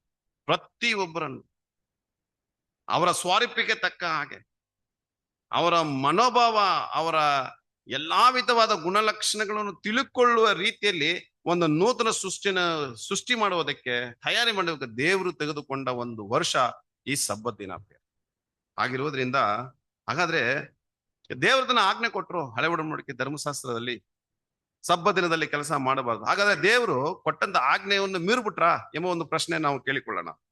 ಯಾಕಂದ್ರೆ ಖಂಡಿತ ಇಲ್ಲ, ಅವಕಾಶ ಇಲ್ಲ. ಬೇಕಂದ್ರೆ ಅಪೊಸ್ತಲ ಪೌಲರು ಇದಕ್ಕೆ ಉತ್ತರ ಕೊಡ್ತಾರೆ. 2ನೇ ತಿಮೋಥಿ 2ನೇ ಅಧ್ಯಾಯ 13 ಹೇಳ್ತಾರೆ, ತನ್ನ ಸ್ವಭಾವಕ್ಕೆ ವಿರುದ್ಧವಾಗಿ ದೇವರು ಏನು ಮಾಡಲಾರನ ಅಂತ ಹೇಳ್ತಾರೆ. ಆ ರೀತಿ ದೇವರು ಕೊಟ್ಬಿಟ್ಟು ಕೊಟ್ಟಂತ ಆಜ್ಞೆಯನ್ನು ಮೀರುವ ದೇವರು ನಮ್ಮ ದೇವರು ಅಲ್ಲ. ಹಾಗಾದ್ರೆ ಈ ಒಂದು ಪ್ರಶ್ನೆಗಾದಂತ ಒಂದು ಉತ್ತರ ಪರಿಸೇರೊಂದಿಗೆ ನಡೆದಂತ ಚರ್ಚೆಯಲ್ಲಿ ಸ್ವಾಮಿ ಮಾತನಾಡ್ತಾರೆ. ಎಲ್ಲಿ ಮಾತನಾಡ್ತಾರೆ? ಲೂಕನು ಬರೆದ ಸುವಾರ್ತೆ 14ನೇ ಅಧ್ಯಾಯ 5ನೇ ವಚನ 5ನೇ ವಚನ ಹೇಳ್ತಾರೆ ನೋಡಿ, ಓದನ. ನಿಮ್ಮಲ್ಲಿ ಯಾವನೊಬ್ಬನು ಮಗನಾಗಲಿ ಎತ್ತಾಗಲಿ ಬಾವಿಯಲ್ಲಿ ಬಿದ್ದರೆ ಅವನು ತಡ ಮಾಡದೆ ಸಬ್ಬತ್ ದಿನದಲ್ಲಾದರೂ ಮೇಲಕ್ಕೆ ತೆಗೆಯುವುದಿಲ್ಲವೇ ಎಂದು ಪ್ರಶ್ನೆ ಕೇಳ್ತಾರೆ. ನಿಮ್ಮ ಎತ್ತು ಬಾವಿಯಲ್ಲಿ ಬಿದ್ದುಬಿಟ್ರೆ ತಡೆ ಮಾಡದೆ ಆ ಎತ್ತನ್ನು ಸಬ್ಬದ್ದನ, ಬಹಳ ಮುಖ್ಯವಾಗಿ ಅಲ್ಲಿ ಒತ್ತಿ ಹೇಳ್ತಾರೆ, ಸಬ್ಬತ್ ದಿನದಲ್ಲಾದ್ರೂ ಮೇಲಕ್ಕೆ ತೆಗೆಯುವುದಿಲ್ಲವೋ ಅಂತ ಪ್ರಶ್ನೆ ಕೇಳ್ತಾರೆ. ಆಗ ಎಲ್ಲ ಸುಮ್ನೆ ಎದ್ಬಿಟ್ರು, ಹೋಗ್ಬಿಟ್ರು, ಉತ್ತರ ಕೊಟ್ಟಿಲ್ಲ ಸ್ವಾಮಿಗೆ. ನೋಡಿ ಎಷ್ಟು ಸಂದರ್ಭದಲ್ಲಿ ಈ ಒಂದು ವಾಕ್ಯನ ಓದಿದೀವಿ. ಅಂದ್ರೆ ಸಹೋದರರು ಇಲ್ಲಿ ಒಳ್ಳೆ ಉತ್ತರ ಕೊಡ್ತಾರೆ. ಈ ಎತ್ತು ಯಾರಿಗೆ ಹೋಲಿಸಿ ಮಾತನಾಡ್ತಾರೆ ಅಂದ್ರೆ ಮಾನವ ಜನಾಂಗ, ಇಡೀ ಮಾನವ ಕುಲ ಎಲ್ಲಿ ಬಿದ್ದಿದೆ? ಒಂದು ಗುಂಡಿಯಲ್ಲಿ ಬಿದ್ದ್ಬಿಟ್ಟಿದೆ. ಆ ಗುಂಡಿ ಏನಂತ ನೋಡ್ಬೇಕಾದ್ರೆ ಪಾಪದ ಸಂಬಳ ಮರಣ ಎಂಬ ಒಂದು ಗುಂಡಿಯಲ್ಲಿ ಬಿದ್ದ್ಬಿಟ್ಟಿದೆ. ಸಬ್ಬತ್ ದಿನದಲ್ಲಿ ಏನಾಗಿದೆ? ಬಿದ್ದ್ಬಿಟ್ಟಿದೆ. ಯಾಕಂದ್ರೆ ಇದು ಸಬ್ಬತ್ ಕಾಲ. 7,000 ವರ್ಷ ಎಂಬುದು ಒಂದು ಸಬ್ಬತ್ ದಿನ ದೇವರಿಗೆ. ಆತನು ಕೆಲಸ ಮಾಡ್ತಾ ಇದ್ದಾರೆ. ಎತ್ತು ಯಾವ್ದಂತ ನೋಡ್ಬೇಕಾದ್ರೆ ಇಡೀ ಮಾನವ ಜನಾಂಗ ಅದನ್ನ ರಕ್ಷಿಸುವುದಕ್ಕೆ, ಅದನ್ನ ಕಾಪಾಡುವುದಕ್ಕೆ ತನ್ನ ಮಗನನ್ನೇ ಕೊಟ್ಟುಬಿಟ್ಟು, ಅದೇ ಈ ಒಂದು ಪದ ಸೂಚಿಸಿ ಹೇಳುವಂತ ಒಂದು ವಿಷಯ. ಅಂದ್ರೆ ಇಷ್ಟು ಅರ್ಥಗಳನ್ನು ಒಳಗೊಂಡಿರುವಂತ ಈ ಒಂದು 4ನೇ ಒಂದು ಪಾಯಿಂಟ್, ಸಬ್ಬತ್ ದಿನದಲ್ಲಿ ಯಾವ ಕೆಲಸ ಮಾಡಬಾರದು ಎಂಬ ಒಂದು ವಚನ ಯಜ್ಞರು ಏನ್ ಮಾಡ್ಬಿಟ್ರು, ಅದನ್ನ ತಪ್ಪಾಗಿ ಭಾವಿಸಿ ತಪ್ಪಾದ ಒಂದು ವಾದ ವಿವಾದಗಳು ಚರ್ಚೆ ಮಾಡಿ ಸ್ವಾಮಿಗೆ ವಿರೋಧವಾಗಿ ಎಷ್ಟು ಪ್ರಶ್ನೆಗಳು ಅವರು ಕೇಳಿ ಅದರ ಒಂದು ಉಪಯೋಗ ಏನಕ್ಕಾಗಿ ಆ ಒಂದು ವಾಕ್ಯ ಕೊಡಲ್ಪಟ್ಟು ಅವಾಗ ಅವ್ರಿಗೆ ಆತ್ಮಿಕವಾದ ವಿಚಾರಗಳು ದೇವರು ಕೊಡಲಿಲ್ಲ. ಅವ್ರಿಗೆ ಕಣ್ಣಿನ ನೇತ್ರಗಳನ್ನು ದೇವರು ತೆರೆದಿಲ್ಲ. ಅವರ ಒಂದು ಪ್ರಶ್ನೆ ಹಾಗೇನೆ ಇತ್ತು. ಆದ್ರೆ ಈಗ ನಾವು ತಿಳ್ಕೊಳ್ಳುವ ರೀತಿಯಲ್ಲಿ ನಮ್ಮ ಒಂದು ಮನೆ ನೇತ್ರಗಳನ್ನು ಏನ್ ಮಾಡಿದ್ದಾರೆ? ದೇವರು ತೆರೆದಿದ್ದಾರೆ ಪ್ರಿಯರೇ. ಹಾಗಾದ್ರೆ ಈ ಸಬ್ಬದ್ದನದ ಆ ಒಂದು ಆಜ್ಞೆ, ಅದರ ಒಂದು ರೆಗ್ಯುಲೇಷನ್ಸ್, ಇದನ್ನ ನಾವು ಕೈಗೊಂಡು ನಡಿಬೇಕು ಪ್ರಿಯರೇ. ಇವತ್ತಿನ ತನಕ ಹಲವಾರು ಕ್ರೈಸ್ತ ಮಂಡಲದವರು ಸಬ್ಬತ್ ದಿನವನ್ನು ಆಚರಣೆ ಮಾಡ್ತಾರೆ. ಎಸ್ಪೆಷಲಿ ಯಾರು ಪ್ರಿಯರೇ? The seventh day Adventist. ಶನಿವಾರ ಬಂದ್ರೆ ಅವರು ಏನು ಕೆಲಸ ಮಾಡಲ್ಲ. ನೀವು ಸೆವೆಂತ್ ಡೇ ಅಡ್ವೆಂಟಿಸ್ಟ್ ಹತ್ರ ನೀವು ಹೋಗಿ ಮಾತಾಡಿ. ನಾನು +1 +2 ಓದ್ಬೇಕಾದ್ರೆ ಸೆವೆಂತ್ ಡೇ ಅಡ್ವೆಂಟಿಸ್ಟ್ ಅಲ್ಲಿ ನಾನು ಓದ್ದೆ. ಶನಿವಾರ ಬಂದ್ರೆ ನಮ್ಗೆಲ್ಲ ಸ್ಕೂಲ್ಸ್ ಎಲ್ಲ ಇರ್ತದೆ, ನಡೀತದೆ. ಬಟ್ ಅವ್ರಿಗೆ ಬೆಳಗಿಂದ ಸಂಜೆ ತನಕ ಅವ್ರಿಗದಂತ ಒಂದು ಆಲಯ ಕಾಂಪೌಂಡ್ ಒಳಗೆ ಇರ್ತದೆ, ಅಲ್ಲೇ ಇರ್ತಾರೆ ಬೆಳಗಿಂದ ಸಂಜೆ ತನಕ. ಏನು ಊಟ ಮಾಡಲ್ಲ, ಉಪವಾಸದಿಂದ ಸಂಜೆ ತನಕ ಅವರು ಇವತ್ತಿನ ಟಿಲ್ ಡೇಟ್ ಅವರು ಕೈಗೊಂಡು ನಡೆಯುವಂಥದ್ದನ್ನು ನಾವು ನೋಡಬಹುದು. ಅಂದ್ರೆ ಈ ಸಬ್ಬತ್ ದಿನದ ಬಗ್ಗೆ ದೊಡ್ಡ ಆತ್ಮಿಕವಾದ ಒಂದು ಅರ್ಥ ಇದೆ. ಈಗ ನಾವೇನ್ ಮಾಡ್ಬೇಕು? ಈ ಒಂದು ಸಬ್ಬತ್ ದಿನದಲ್ಲಿ ನಾವೇನ್ ಮಾಡೋಣ ಪ್ರಿಯರೇ? ಓದೋಣ ಒಂದು ವಾಕ್ಯ, ಐಸಾಯ 58ನೇ ಅಧ್ಯಾಯ 13-14 ಎರಡು ವಾಕ್ಯಗಳನ್ನು ಓದೋಣ. ನೀವು ಸಬ್ಬತ್ ದಿನವನ್ನು ಅಗಮ್ಯವಾದದ್ದೆಂದು ತಿಳಿದು ಆ ನನ್ನ ಪರಿಶುದ್ಧ ದಿನದಲ್ಲಿ ಹ್ಮ್ ನಿಮ್ಮ ನಿತ್ಯದ ಕೆಲಸವನ್ನು ಮಾಡದೆ, ಸ್ವೇಚ್ಛೆಯಾಗಿ ನಡೆಯದೆ, ಸ್ವಕಾರ್ಯದಲ್ಲಿ ನಿರತರಾಗದೆ, ಹರಟೆ ಹರಟದೆ ಯೆಹೋವನ ಸಬ್ಬತ್ತೆಂಬ ಪರಿಶುದ್ಧ ದಿನವು ಉಲ್ಲಾಸಕರವೂ ಮಾನ್ಯವೂ ಆದದ್ದೆಂದು ಘನಪಡಿಸಿದಿರೆ. ನೋಡಿದ್ರ, ಆ ರೀತಿ ನಾವು ನಡೀತಾ ಇದೀವ ಈ ಸಬ್ಬತ್ ದಿನದಲ್ಲಿ. ಎಷ್ಟು ವಿಷಯಲ್ಲಿ ಮಾತನಾಡ್ತಾರೆ ನೋಡ್ಬೇಕಾದ್ರೆ. ಈ ಸಬ್ಬತ್ ದಿನದಲ್ಲಿ ನಾವು ಇಷ್ಟ ಬಂದಂಗೆ ಯಾವ ಕಾರ್ಯ ಮಾಡಬಾರ್ದಂತೆ. ನಮ್ಮ ವಿಧಾನಗಳು ನಮ್ಮ ಇಷ್ಟದ ಪ್ರಕಾರ ಇರಬಾರ್ದಂತೆ. ಆಮೇಲೆ ನಮಗಾದಂತ ಒಂದು ಸ್ವಂತ ಮಾರ್ಗ ಇರಬಾರ್ದಂತೆ ಸಬ್ಬತ್ ದಿನದಲ್ಲಿ. ಬೇರೆ ಏನ್ ಕೊಡಲ್ಪಟ್ಟಿದೆ? ಹರಟೆ ಮಾಡಂಗಿಲ್ಲ. ಅಂದ್ರೆ ಎಲ್ಲಾ ವಿಧವಾದ ವಿಷಯಗಳು ಈ ಸಬ್ಬತ್ ದಿನದಲ್ಲಿ ನಾವು ಮಾಡಂಗಿಲ್ಲ. ಯಾಕೆ ಹೇಳಿ? ಸಮರ್ಪಣೆ ಮಾಡ್ಕೊಂಡು ಬಿಟ್ಟಿದ್ದೀವಿ ನಮ್ಮ ಜೀವನವನ್ನು. ನಾವು ನಮ್ಮ ಒಂದು ಸ್ವಂತ ಇಚ್ಛೆಗಳನ್ನು ಪ್ರಾಮುಖ್ಯವಾಗಿ ಮುಂದೆ ಇಡದೆ, ನಮ್ಮ ಒಂದು ಸ್ವಂತ ದಾರಿಗಳಲ್ಲದೆ ದೇವರ ಮಾರ್ಗವನ್ನು ನಾವು ಹಿಂಬಾಲಿಸುವರಾಗಿರ್ಬೇಕು. ಎಲ್ಲ ನನ್ನದಲ್ಲ, ಎಲ್ಲ ದೇವರದಂದು ಎನಿಸಿ ಈ ಸಬ್ಬತ್ ದಿನದಲ್ಲಿ ನಾವು ಬದುಕೋದಾದ್ರೆ ಖಂಡಿತವಾಗ್ಲಿ ಈ ಒಂದು ಸಬ್ಬತ್ ದಿನ ನಮ್ಗೆ ಪ್ರಯೋಜನಕರವಾಗಿರುತ್ತೆ. ಪ್ರಿಯರೇ, ಇದುವರೆಗೆ ಎಷ್ಟು ಆಜ್ಞೆ ನೋಡಿದೀವಿ ಹೇಳಿ? 4 ಆಜ್ಞೆಗಳು ನೋಡಿದೀವಿ. ಈ 4 ಆಜ್ಞೆ ಯಾರಿಗೂ ಸಂಬಂಧಪಟ್ಟಿದೆ? ದೇವರಿಗೂ ಇಸ್ರೇಲ್ ಜನಗಿರುವಂತ ಸಂಬಂಧ, ದೇವರಿಗೂ ನಮಗಿರುವಂತ ಸಂಬಂಧ ಅಲ್ವೇ? 10 ಆಜ್ಞೆಗಳಲ್ಲಿ ಮೊದಲು 4 ಆಜ್ಞೆ, ಇದನ್ನ ನಾವು ವಿಂಗಡಿಸಬೇಕಾದ್ರೆ, ಮೋಸೆಸ್ಗೆ ಕೊಡಬೇಕಾದ್ರೆ, 10 ಆಜ್ಞೆಗಳನ್ನು ಕೊಡಬೇಕಾದ್ರೆ ಅದರಲ್ಲಿ ಮೊದಲು 4 ಆಜ್ಞೆ ನಮಗೂ ದೇವರಿಗಿರುವಂತ ಸಂಬಂಧದ ಬಗ್ಗೆ ಮಾತನಾಡುತ್ತದೆ. ನಂತರ ಉಳಿದಿರುವ 6 ಆಜ್ಞೆಗಳಿದೆ. ಈ 6 ಆಜ್ಞೆಗಳು ನಮಗೂ ನಮ್ಮ ಸಹೋದರರೊಂದಿಗೆ ಇರುವಂತ ಸಂಬಂಧದ ಬಗ್ಗೆ ಮಾತನಾಡ್ತದೆ. ಹಾಗಾದ್ರೆ ದೇವ್ರದ್ದು ಇಷ್ಟಿತ್ತಂದ್ರೆ ಈಗ ಉಳಿದಿರುವಂತ 6 ಆಜ್ಞೆಗಳು ನಮಗೆ ವಿಶೇಷವಾದ ಪಾಠವನ್ನು ಕಲಿತುಕೊಟ್ಬಿಡುತ್ತೆ. ಈ ಉಳಿದಿರುವಂತಹ 6 ಆಜ್ಞೆಗಳನ್ನ ನಾವು ಓದ್ಬಿಟ್ರೆ ನಿಜವಾಗಿ ಒಂದು ನೂತನ ಸೃಷ್ಟಿಯಾಗಿ ನಾನು ಬಾಳ್ತೀನ ಇಲ್ವಾ ಒಂದು ದೊಡ್ಡ ಪ್ರಶ್ನೆ ನಮ್ಗೆ ಬಂದ್ಬಿಡುತ್ತೆ. 4 ಆಜ್ಞೆಗಳಲ್ಲಿ ಇಷ್ಟು ಕೊರತೆ ನನ್ನಲ್ಲಿ ಇದೆ ಅಂದ್ಬಿಟ್ಟು ಕಂಡು ಬಂದ್ಬಿಡ್ತು. ಉಳಿದಿರುವಂತ 6 ಆಜ್ಞೆಗಳನ್ನು ನಾವು ಓದೋದಾದ್ರೆ ಪ್ರಿಯರೇ ತುಂಬಾ ಚೆನ್ನಾಗಿರ್ತದೆ. ಯಾಕಂದ್ರೆ ಕರ್ತನಲ್ಲಿ ಪ್ರೀತಿಯುಳ್ಳ ಸೌರ್ಯರೇ, ಈ ಕೊನೆಯ 6 ಆಜ್ಞೆಗಳಲ್ಲಿ ಮೊದಲು 5 ಆಜ್ಞೆ ಒಂದೇ ಮೂಲ ತತ್ವದಲ್ಲಿ ವಿವಿಧ ವಿವರಣೆಗಳಿದೆ. ಉಳಿದಿರುವ 6ರಲ್ಲಿ 5 ತಗೊಳ್ಳೋಣ. ಮೊದಲು 5, ಈ 5 ಆಜ್ಞೆಗಳಲ್ಲಿ ಒಂದೇ ಮೂಲ ತತ್ವವನ್ನು ಮಾತಾಡುತ್ತೆ. ಅದು ಏನ್ ಮೂಲ ತತ್ವ ಅಂತ ನೋಡ್ಬೇಕಾದ್ರೆ ಮರ್ಯಾದೆ, ರೆಸ್ಪೆಕ್ಟ್. ಏನ್ ರೆಸ್ಪೆಕ್ಟ್ ಪ್ರಿಯರೇ? ಇದೇ 5ನೇ ಪಾಯಿಂಟ್. ಓದನ ವಾಕ್ಯ, ವಿಮೋಚನೆ ಕಾಂಡ 20:12ನೇ ವಚನ. ನಿನ್ನ ತಂದೆ ತಾಯಿಗಳನ್ನು ಸನ್ಮಾನಿಸಬೇಕು, ಸನ್ಮಾನಿಸಿದರೆ ನಿನ್ನ ದೇವರಾದ ಯೆಹೋವನು ನಿನಗೆ ಅನುಗ್ರಹಿಸುವ ದೇಶದಲ್ಲಿ ನೀನು ಬಹುಕಾಲ ಇರುವಿ. ನೋಡಿದ್ರ, ಈ ವಾಕ್ಯ ಓದಿದ ತಕ್ಷಣ ಹಲವಾರು ಸಹೋದರಿಗೆ ಹೃದಯ ಚುಚ್ಚುತ್ತಾ ಇರ್ತದೆ. ವಾಕ್ಯ ಹೇಳ್ತದೆ, ನಿನ್ನ ತಂದೆ ತಾಯಿಗಳನ್ನು ಸನ್ಮಾನಿಸಬೇಕು. ಸನ್ಮಾನಿಸಿದ್ರೆ ನಿನ್ನ ದೇವರಾದ ಯೆಹೋವನು ನಿನಗೆ ಅನುಗ್ರಹಿಸುವ ದೇಶದಲ್ಲಿ ಬಹುಕಾಲ ಬದುಕು. ಯಾರಿಗೆ? ಇಸ್ರಾಯೇಲ್ಗೆ ಕೊಟ್ಟು. ಯಾವ ರೀತಿ ಆತ್ಮಿಕವಾದ ಅರ್ಥದಲ್ಲಿ ಇದು ಪರಿವರ್ತನೆ ಆಗುತ್ತೆ ಅಂತ ನಾವು ನೋಡುವುದಾದ್ರೆ, ಕರ್ತನಲ್ಲಿ ಪ್ರೀತಿಯುಳ್ಳ ಸಹೋದರ ಸಹೋದರಿಯರೇ, ತಂದೆ ತಾಯಿಗಳನ್ನು ಗೌರವಿಸುವುದು ಅದು ಮಾತ್ರ ಇದು ಹೇಳ್ತಾ ಇಲ್ಲ ಈ ವಾಕ್ಯ.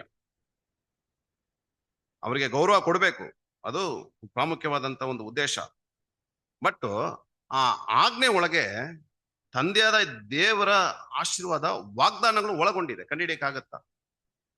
ನೀ ಅವ್ರನ್ನ ಸನ್ಮಾನಿಸಿದ್ರೆ ಸ್ವಾಮಿ ಏನಂತ ಹೇಳ್ತಾರಂತ ನೋಡುವುದಾದ್ರೆ, ನಿನ್ನ ದೇವರಾದ ಯೆಹೋವನು ನಿನಗೆ ಅನುಗ್ರಹಿಸುವ ದೇಶದಲ್ಲಿ ನೀನು ಬಹುಕಾಲ ಬದುಕ್ತಿ ಅಂತ ಹೇಳ್ಬೇಕಾದ್ರೆ, ನೀನು ನಿರಂತರವಾಗಿ ನಿನ್ನ ಜೀವನ ಪೂರ್ತಿ ನಿನಗೆ ಆಶೀರ್ವಾದ ಬೇಕಂದ್ರೆ ನಿನ್ನ ತಂದೆ ತಾಯಿಗಳನ್ನು ಗೌರವಿಸಬೇಕು. ಇಷ್ಟು ಈಗ ನಾವು ಅರ್ಥ ಮಾಡ್ಕೊಂಡ್ರೆ ಸಾಕು. ಇಷ್ಟು ತನಕ ಈ ಒಂದು ಆಜ್ಞೆ ನಮ್ಗ ಅರ್ಥವನ್ನು ನೀಡುತ್ತಾ ಅಂತ ನೋಡೋದಾದ್ರೆ ಖಂಡಿತ ನಿಮ್ಗೆ ಅರ್ಥವನ್ನು ಕೊಟ್ಟಿದೆ ಅಂದ್ಬಿಟ್ಟು ನಾನು ನಂಬ್ತೀನಿ. ಆದ್ರೆ ಪ್ರಿಯರೇ, ಈ ದೇವರ ಆಜ್ಞೆಗಳು ಮತ್ತೆ ಆಜ್ಞೆಯ ತತ್ವಗಳು ಒಂದು ತಲೆಮಾರಿಯಿಂದ ಇನ್ನೊಂದು ತಲೆಮಾರಿಗೆ ಹೋಗಬೇಕಂದ್ರೆ ಯಾರ ಕರ್ತವ್ಯ? ತಂದೆ ತಾಯಿಗಳ ಒಂದು ಕರ್ತವ್ಯ.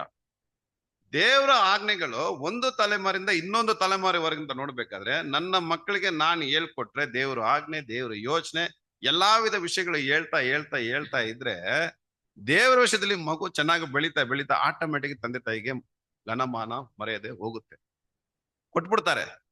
ಒಂದು ವೇಳೆ ಕೊಡ್ಲಿಲ್ಲ ಅಂದ್ರೆ ಸನ್ಮಾನಿಸಲ್ಲ ಯಾರು, ಮಕ್ಕಳು ತಂದೆ ತಾಯಿನ ಸನ್ಮಾನಿಸಲ್ಲ. ಒಂದ್ ವೇಳೆ ಮಕ್ಕಳು ತಂದೆ ತಾಯಿನ ಸನ್ಮಾನಿಸ್ಲಿ ಅಂದ್ರೆ ಯಾರು ತಪ್ಪಾಗುತ್ತೆ?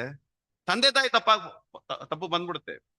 ಇದರ ಒಂದು ಅರಿವು ಎಷ್ಟ್ ಜನ ಪಡ್ಕೊಂಡ್ರು ಗೊತ್ತಿಲ್ಲ ಅಂದ್ರೆ ಅವಾಗ ಕೂಡ ನಮಗೂ ದೇವ್ರು ಈ ಒಂದು ಅರಿವು ಕೊಟ್ಟಾದ ಮೇಲೆ ನಾವೇನ್ ಮಾಡ್ಬೇಕು, ನಮ್ಮ ಮಕ್ಕಳಿಗೆ ನಾವೇ ಒಂದು ಟೀಚರ್ ಆಗಿದ್ದು ದೇವರ ವಿಷಯಗಳನ್ನು ನಾವು ಪ್ರತಿದಿನ ಮಕ್ಕಳಿಗೆ ನಾವು ಹೇಳ್ಕೊಡ್ಬೇಕು. ಅದಕ್ಕೆ ಬದಲಾಗಿ ನಾವು ಬೇರೆಯೇನೋ ಅವ್ರನ್ನ ಕಲ್ಪಿಸಿದ್ರೆ ಖಂಡಿತ ಆ ಈ ಒಂದು ಆಜ್ಞೆ ಪ್ರಕಾರ ನಮ್ಮ ಮಕ್ಕಳು ಬಾಳಲ್ಲ.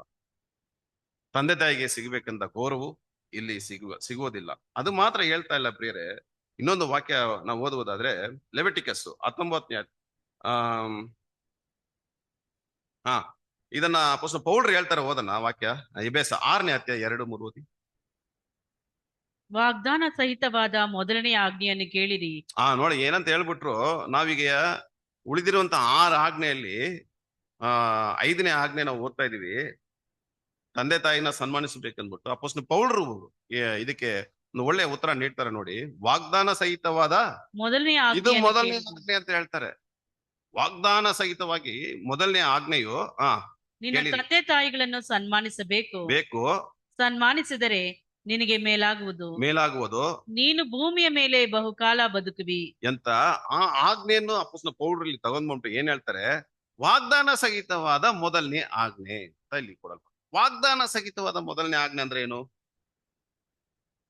ವಾಗ್ದಾನ ಸಹಿತವಾದ ಮೊದಲನೇ ಆಜ್ಞೆ ಅಂದ್ರೇನು? ಲೆವಿಟಿಕಸ್ 19:32 ಹೇಳ್ತಾರೆ, ತಲೆ ನೆರೆತ್ತ ವೃದ್ಧ ಮುಂದೆ ಎದ್ದು ನಿಂದು ಅವರನ್ನು ಸನ್ಮಾನಿಸ. ಯಾರ್ರೀ ಪ್ರಿಯರೇ ತಲೆ ನೆರೆತ್ತ ವೃದ್ಧರ ಮುಂದೆ ಎದ್ದು ನಿಂದು ಅವರನ್ನು ಸನ್ಮಾನಿಸಬೇಕು? ಯಾರವರು? ಇನ್ನೊಂದು ವಾಕ್ಯ ಓದನ್ನ, ಪ್ರಲಾಪಗಳ 3ನೇ ಅಧ್ಯಾಯ 27ನೇ ವಚನ. ಯೌವನದಲ್ಲಿ ನೊಗ ಹೊರುವುದು ಮನುಷ್ಯನಿಗೆ ಲೇಸು. ಯೌವನದಲ್ಲಿ ನೊಗ ಹೊರುವುದು ಅಂದ್ರೆ ತಂದೆ ತಾಯಿಗಳ ಜವಾಬ್ದಾರಿ. ಅವರು ಸಣ್ಣ ವಯಸ್ಸಲ್ಲಿ ಇರಬೇಕಾದ್ರೆ ಈ ಒಂದು ಹೋರ ಅಂದ್ರೆ ಈ ಒಂದು ನೊಗ ಅಂದ್ರೆ ಏನ್ರಿ ಪ್ರಿಯರೇ? ಭಾರ. ಈ ಭಾರ ಸಣ್ಣ ವಯಸ್ಸಿನಿಂದ ಕೊಡ್ತಾ ಕೊಡ್ತಾ ಕೊಡ್ತಾ ಬರುವಾಗ ಒಂದು ಕಾಲ ಟೈಮ್ ಬರುತ್ತೆ, ಅವಾಗ ಯೇಸು ಹೇಳ್ತಾರೆ, ನನ್ನ ನೊಗವನ್ನು ನೀನ್ ಒತ್ಕೋ, ಅದು ಸುಲಭವಾದದ್ದು, ನಿನ್ನ ನಗುವನ್ನು ನನ್ನ ಮೇಲೆ ಕೊಟ್ಟು ನಿನಗೆ ತುಂಬಾ ಭಾರವಾಗಿರ್ತದೆ. ಒಂದು ವೇಳೆ ಸತ್ಯದಲ್ಲಿ ನಡೆಸಿಲ್ಲ ಅಂದ್ರೆ ಆ ನೊಗ ತುಂಬಾ ಅವ್ರಿಗೆ ಭಾರವಾಗಿರುತ್ತೆ. ಸನ್ಮಾನ ಸಿಗೋದಿಲ್ಲ, ಗೌರವ ಸಿಗೋದಿಲ್ಲ ತಂದೆ ತಾಯಿಗೆ. ಪ್ರಿಯರೇ ನೋಡಿ, ಅದರಿಂದ ವಾಕ್ಯ ಹೇಳ್ತದೆ, ಯೌವನದಲ್ಲಿ ನೊಗವನ್ನು ಓರುವ ಮನುಷ್ಯನಿಗೆ ಅದು ತುಂಬಾ ಅದು ಲೇಸಾಗಿರುತ್ತೆ. ಅಂದ್ರೆ ಇದ್ರ ಅರ್ಥ ಏನ್ರಿ ಪ್ರಿಯರೇ?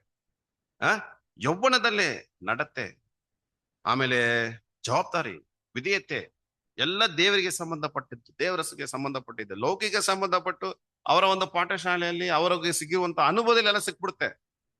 ಅದು ಹೇಳ್ಕೊಡ್ಬೇಕಂತ ಅವಶ್ಯಕತೆ ಇಲ್ಲ. ಅವ್ರಿಗಾಗಿ ಆ ಒಂದು ಜ್ಞಾನ ಬಂದ್ಬಿಡುತ್ತೆ, ಅನುಭವದಲ್ಲಿ ತಿಳ್ಕೊಳ್ಳುವ ಇದರಲ್ಲಿ ಬಂದ್ಬಿಡುತ್ತೆ. ಬಟ್ ದೇವರ ವಿಚಾರದಲ್ಲಿ ನಾವು ಕಲಿತು ಕೊಟ್ಟಿಲ್ಲ ಅಂದ್ರೆ ಬಹಳ ಕಷ್ಟವಾಗುತ್ತೆ ಪ್ರಿಯರೇ. ಯಾಕಂದ್ರೆ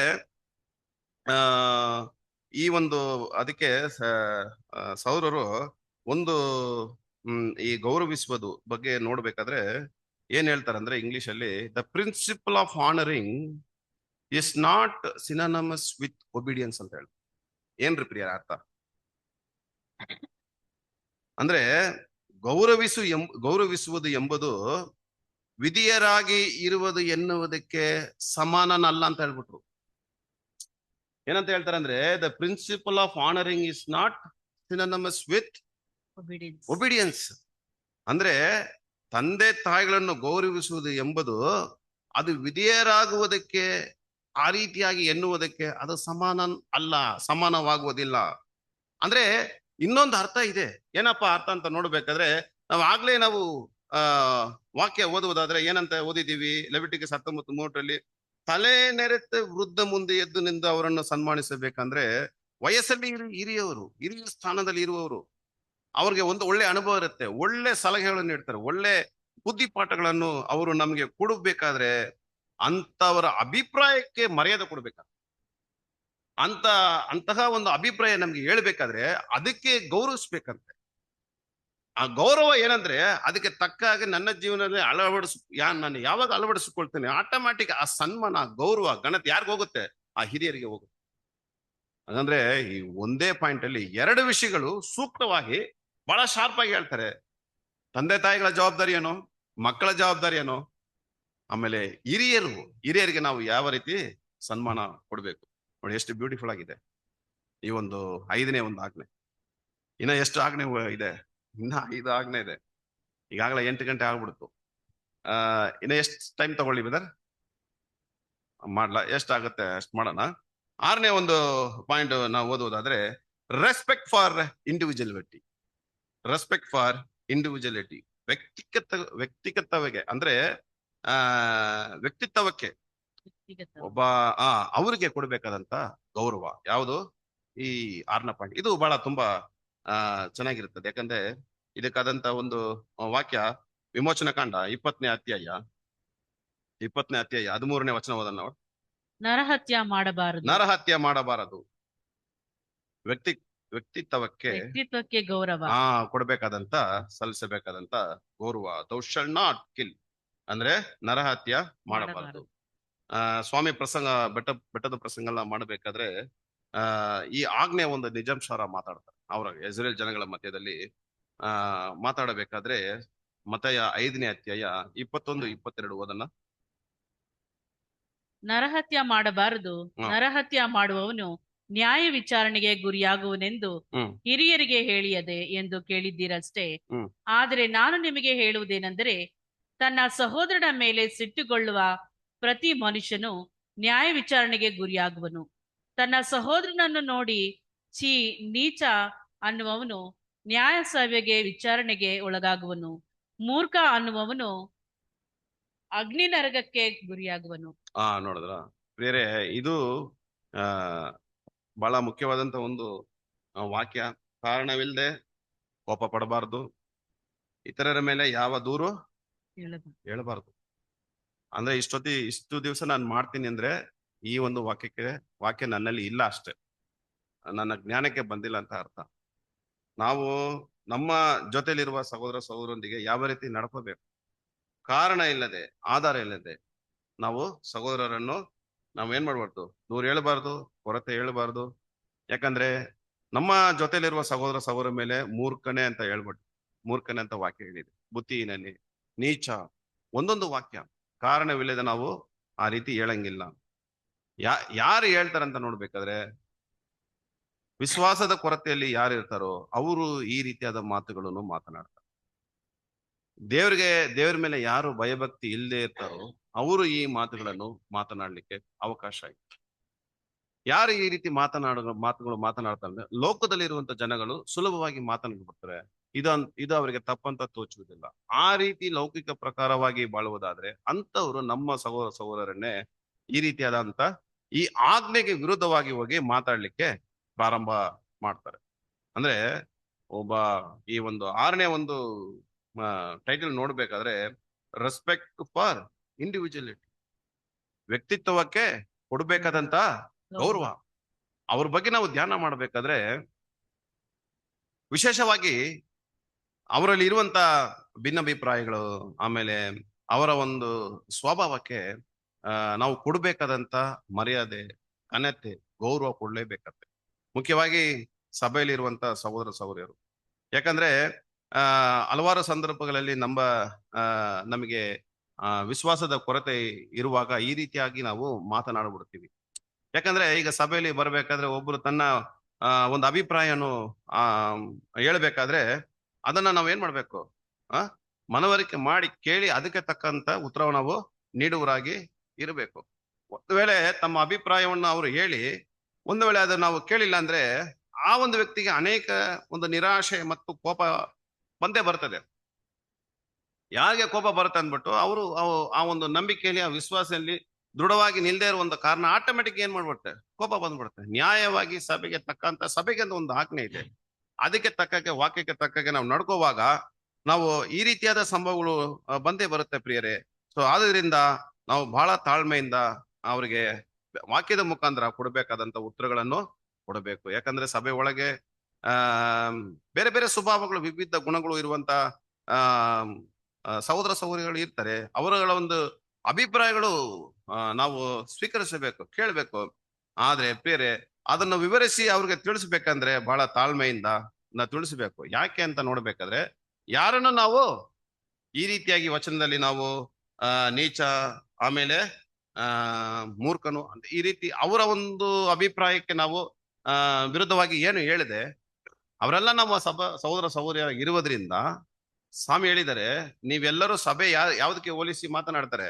ಒಂದು ಆಲಯಕ್ಕೆ, ಸಭೆ ಒಂದು ದೇಹಕ್ಕೆ ಸ್ವಾಮಿ ಹೋಲಿಸಿ ಮಾತನಾಡಿದ್ದಾರೆ. ಎಲ್ಲಿ?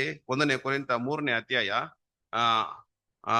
16ನೇ ವಚನದಲ್ಲಿ ಹೇಳಿದ್ದಾರೆ. ನೀವು ದೇವರ ಆಲಯವಾಗಿದ್ದೀರೆಂದು, ನೀವು ದೇವರ ಆಲಯವಾಗಿದ್ದೀರೆಂದು ದೇವರ ಆತ್ಮನು ನಿಮ್ಮಲ್ಲಿ ವಾಸ ಮಾಡುತ್ತಾನೆಂತಲೂ ನಿಮಗೆ ಗೊತ್ತಿಲ್ಲ.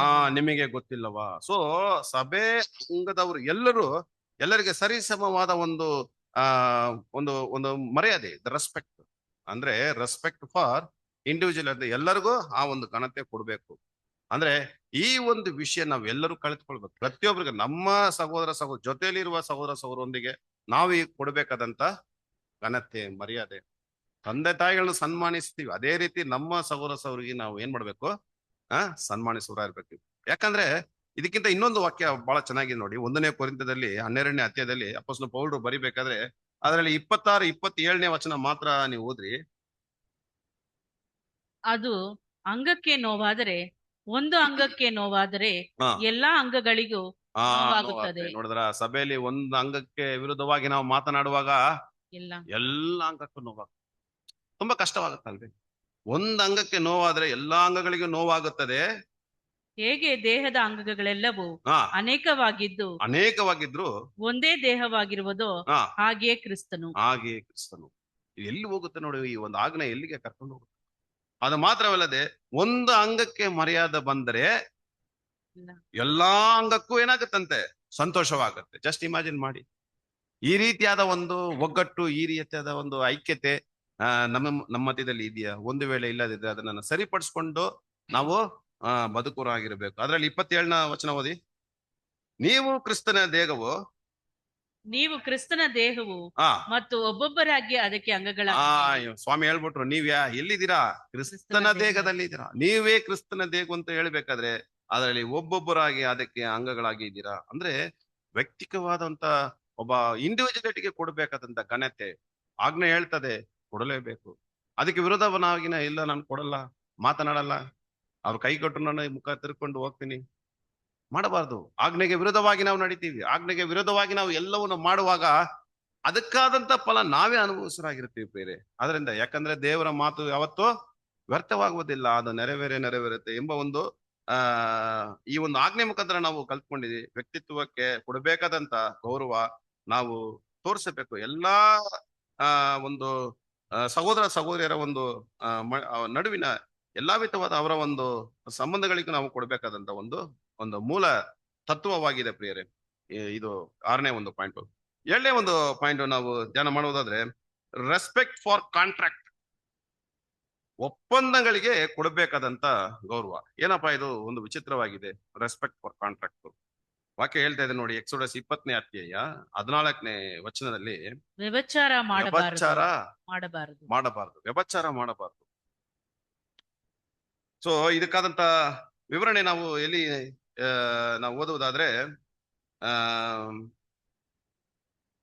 ಈ ಒಂದು ಆಜ್ಞೆಯ ಒಂದು ಆಳವಾದ ಅರ್ಥ, ವ್ಯಭಿಚಾರ ಮಾಡಬಾರದು, ಇದು ಎಷ್ಟು ಆಳವಾಗಿರುತ್ತಂದ್ರೆ, ಈ ಒಂದು ಆಜ್ಞೆ ಸ್ವಾಮಿ ಹೇಳ್ಬೇಕಾದ್ರೆ ಮತ್ತಾಯ 5ನೇ ಅಧ್ಯಾಯ 27 ಮತ್ತೆ 28ನೇ ವಚನದಲ್ಲಿ ಹೇಳ್ತಾರೆ ನೋಡಿ. ಇದನ್ನ ನೋಡಿ, ವ್ಯಭಿಚಾರ ಮಾಡಬಾರದೆಂದು ಹೇಳಿಯದೆ ಎಂಬುದಾಗಿ ನೀವು ಕೇಳಿದ್ದೀರಷ್ಟೇ. ನೋಡಿದ್ರ, ವ್ಯಭಿಚಾರ ಮಾಡಬಾರದೆಂದು ಹೇಳಿದೆ ಎಂಬುದಾಗಿ ನೀವು ಕೇಳಿದಿರಷ್ಟೇ. ಆದ್ರೆ ನಾನು ನಿಮ್ಗೆ ಹೇಳುವುದೇನೆಂದರೆ, ಸ್ವಾಮಿ ಹೇಳ್ತಾರೆ ನೋಡಿ, ಪರಸ್ತ್ರೀಯನ್ನು ನೋಡಿ ಮೋಹಿಸುವ ಪ್ರತಿ ಮನುಷ್ಯನು ಆಗಲೇ ತನ್ನ ಮನಸ್ಸಿನಲ್ಲಿ ಆಕೆಯ ಕೂಡ ವ್ಯಭಿಚಾರ ಮಾಡಿದವನಾದನು. ನೋಡಿದ್ರ, ಪರಸ್ತ್ರೀಯನ್ನು ನೋಡಿ ಮೋಹಿಸುವ ಪ್ರತಿ ಮನುಷ್ಯನು ಆಗ್ಲೇ ತನ್ನ ಮನಸ್ಸಿನಲ್ಲಿ ಹಾಕಿ ಕೂಡ ವ್ಯಭಿಚಾರ ವ್ಯಭಿಚಾರ ಮಾಡಿದವನಾದನು. ಮಾಡುವನಾದನು. ಇದು ಎಷ್ಟನೇ ಆಜ್ಞೆ ಅಂದ್ರೆ 7ನೇ ಆಜ್ಞೆ. ಸೊ ಈ ಒಂದು ಮಾತುಗಳ ಮುಖಾಂತರ ಯೇಸು ಸ್ವಾಮಿ ಈ ಒಂದು ಆಜ್ಞೆಯ ಅರ್ಥವನ್ನು ಆ ನಮಗೆ ಹೇಳಬೇಕಾದ್ರೆ ಪ್ರತಿಯೊಬ್ಬರ ಮನಸ್ಸಿನ ಆಲೋಚನೆಗಳ ಬಗ್ಗೆ ಮಾತನಾಡ್ತಾರೆ. ಪ್ರತಿಯೊಬ್ಬರ ಮನಸ್ಸಿನಲ್ಲಿರುವಂತ ಆಲೋಚನೆಗಳನ್ನು ವಿಸ್ತರಿಸಿ ಮಾತನಾಡ್ತಾರೆ. ಹೊರಗಿನ ನೋಟಕ್ಕಲ್ಲ, ನಿಮ್ಮ ಕಣ್ಣು ನೋಡಿ ನೀವು ಹೃದಯದಲ್ಲಿ ಇಂತಹ ಒಂದು ಭಾವನೆಗಳು ನಿಮ್ಮಲ್ಲಿ ಇದ್ರೆ ವಿಸ್ತರಿಸುತ್ತಾರೆ. ನಮ್ಮ ಮನಸ್ಸನ್ನ ಅಳತೆ ಮಾಡಕ್ಕಾಗತ್ತಾ? ನಮ್ಮ ಮನಸ್ಸನ್ನ ಅಳತೆ ಮಾಡ್ಬೇಕಾದ್ರೆ ಯಾವ ಮೆಷರ್ಮೆಂಟ್ ಇಲ್ಲ ಅದಕ್ಕೆ. ಒಂದು ಫೋನ್ ಎತ್ತು ಅಮೆರಿಕದಲ್ಲಿರುವ ನನ್ನ ಸ್ನೇಹಿತ ಮಾತಾಡ್ಬೇಕಂದ್ರೆ ತಕ್ಷಣದಲ್ಲಿ ಅಲ್ಲಿಗೆ ಕರೆ ಹೋಗ್ಬಿಡುತ್ತೆ. ಆ ರೀತಿ ಮನಸ್ಸಲ್ಲಿ ಇರುವಂತ ಇಚ್ಛೆ ಆಸೆಗಳನ್ನ ಅಳತೆ ಮಾಡ್ಬೇಕಂದ್ರೆ ವಾಕ್ಯ ಅಳತೆ ಮಾಡುತ್ತೆ. ಸ್ವಾಮಿ ಹೇಳ್ತಾರೆ, ತನ್ನ ಮನುಷ್ಯನು ಮನಸ್ಸಿನಲ್ಲಿ ಮೋಹಿಸುವ ಪ್ರತಿ ಮನುಷ್ಯನು ಆಕೆ ಕೂಡ ಆ ಆಕೆ ತನ್ನ ಕೂಡ ಮನಸ್ಸಿನಲ್ಲಿ ಆಕೆ ಕೂಡ ಏನ್ ಮಾಡ್ತಾನೆ? ವ್ಯಭಿಚಾರ ವ್ಯಭಿಚಾರ ಮಾಡಿದವನು. ಮಾಡ್ತಾನೆ. ಅಂದ್ರೆ ಈ ಒಂದು 7ನೇ ತತ್ವ, ಈ 7ನೇ ಒಂದು ಆಜ್ಞೆ ಒಂದು ಸ್ಪಷ್ಟವಾದ ಒಂದು ಉದ್ದೇಶ, ಆ ಒಂದು ಒಂದು ಒಳ್ಳೆ ಪಾಠವನ್ನ ನಮ್ಗೆ ಕಲಿತು ಕೊಡುತ್ತೆ ಪ್ರಿಯರೇ. ಯಾಕಂದ್ರೆ ಏದೇನ್ ತೋಟದಲ್ಲಿ ಆದಾಮು ಅವಳಿಗೆ ದೇವರು ಕೊಟ್ಟಂತ ಒಂದು ಆಜ್ಞೆ ಏನ್ ಕೊಟ್ರು ಪ್ರಿಯರೇ? ನೀವಿಬ್ರು ಏನಾಗ್ರಿ?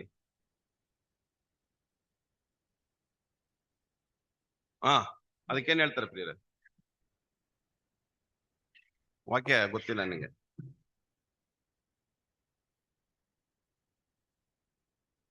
ಅವ್ರಿಗೆ ದೇವರು ಕೊಟ್ಟಂತ ಆಜ್ಞೆ ಮತ್ತೊಮ್ಮೆ ನಮ್ಗೆ ದೃಢಪಡಿಸಿ ಹೇಳ್ತಾರೆ, ಇನ್ನು ಮುಂದೆ ನೀವು ಹೇಗ್ ಬದುಕ್ಬೇಕು, ಹೇಗ್ ಬಾಳ್ಬೇಕಂತ ಹೇಳ್ತಾರೆ. ಆದಿಕಾಂಡ 2:24.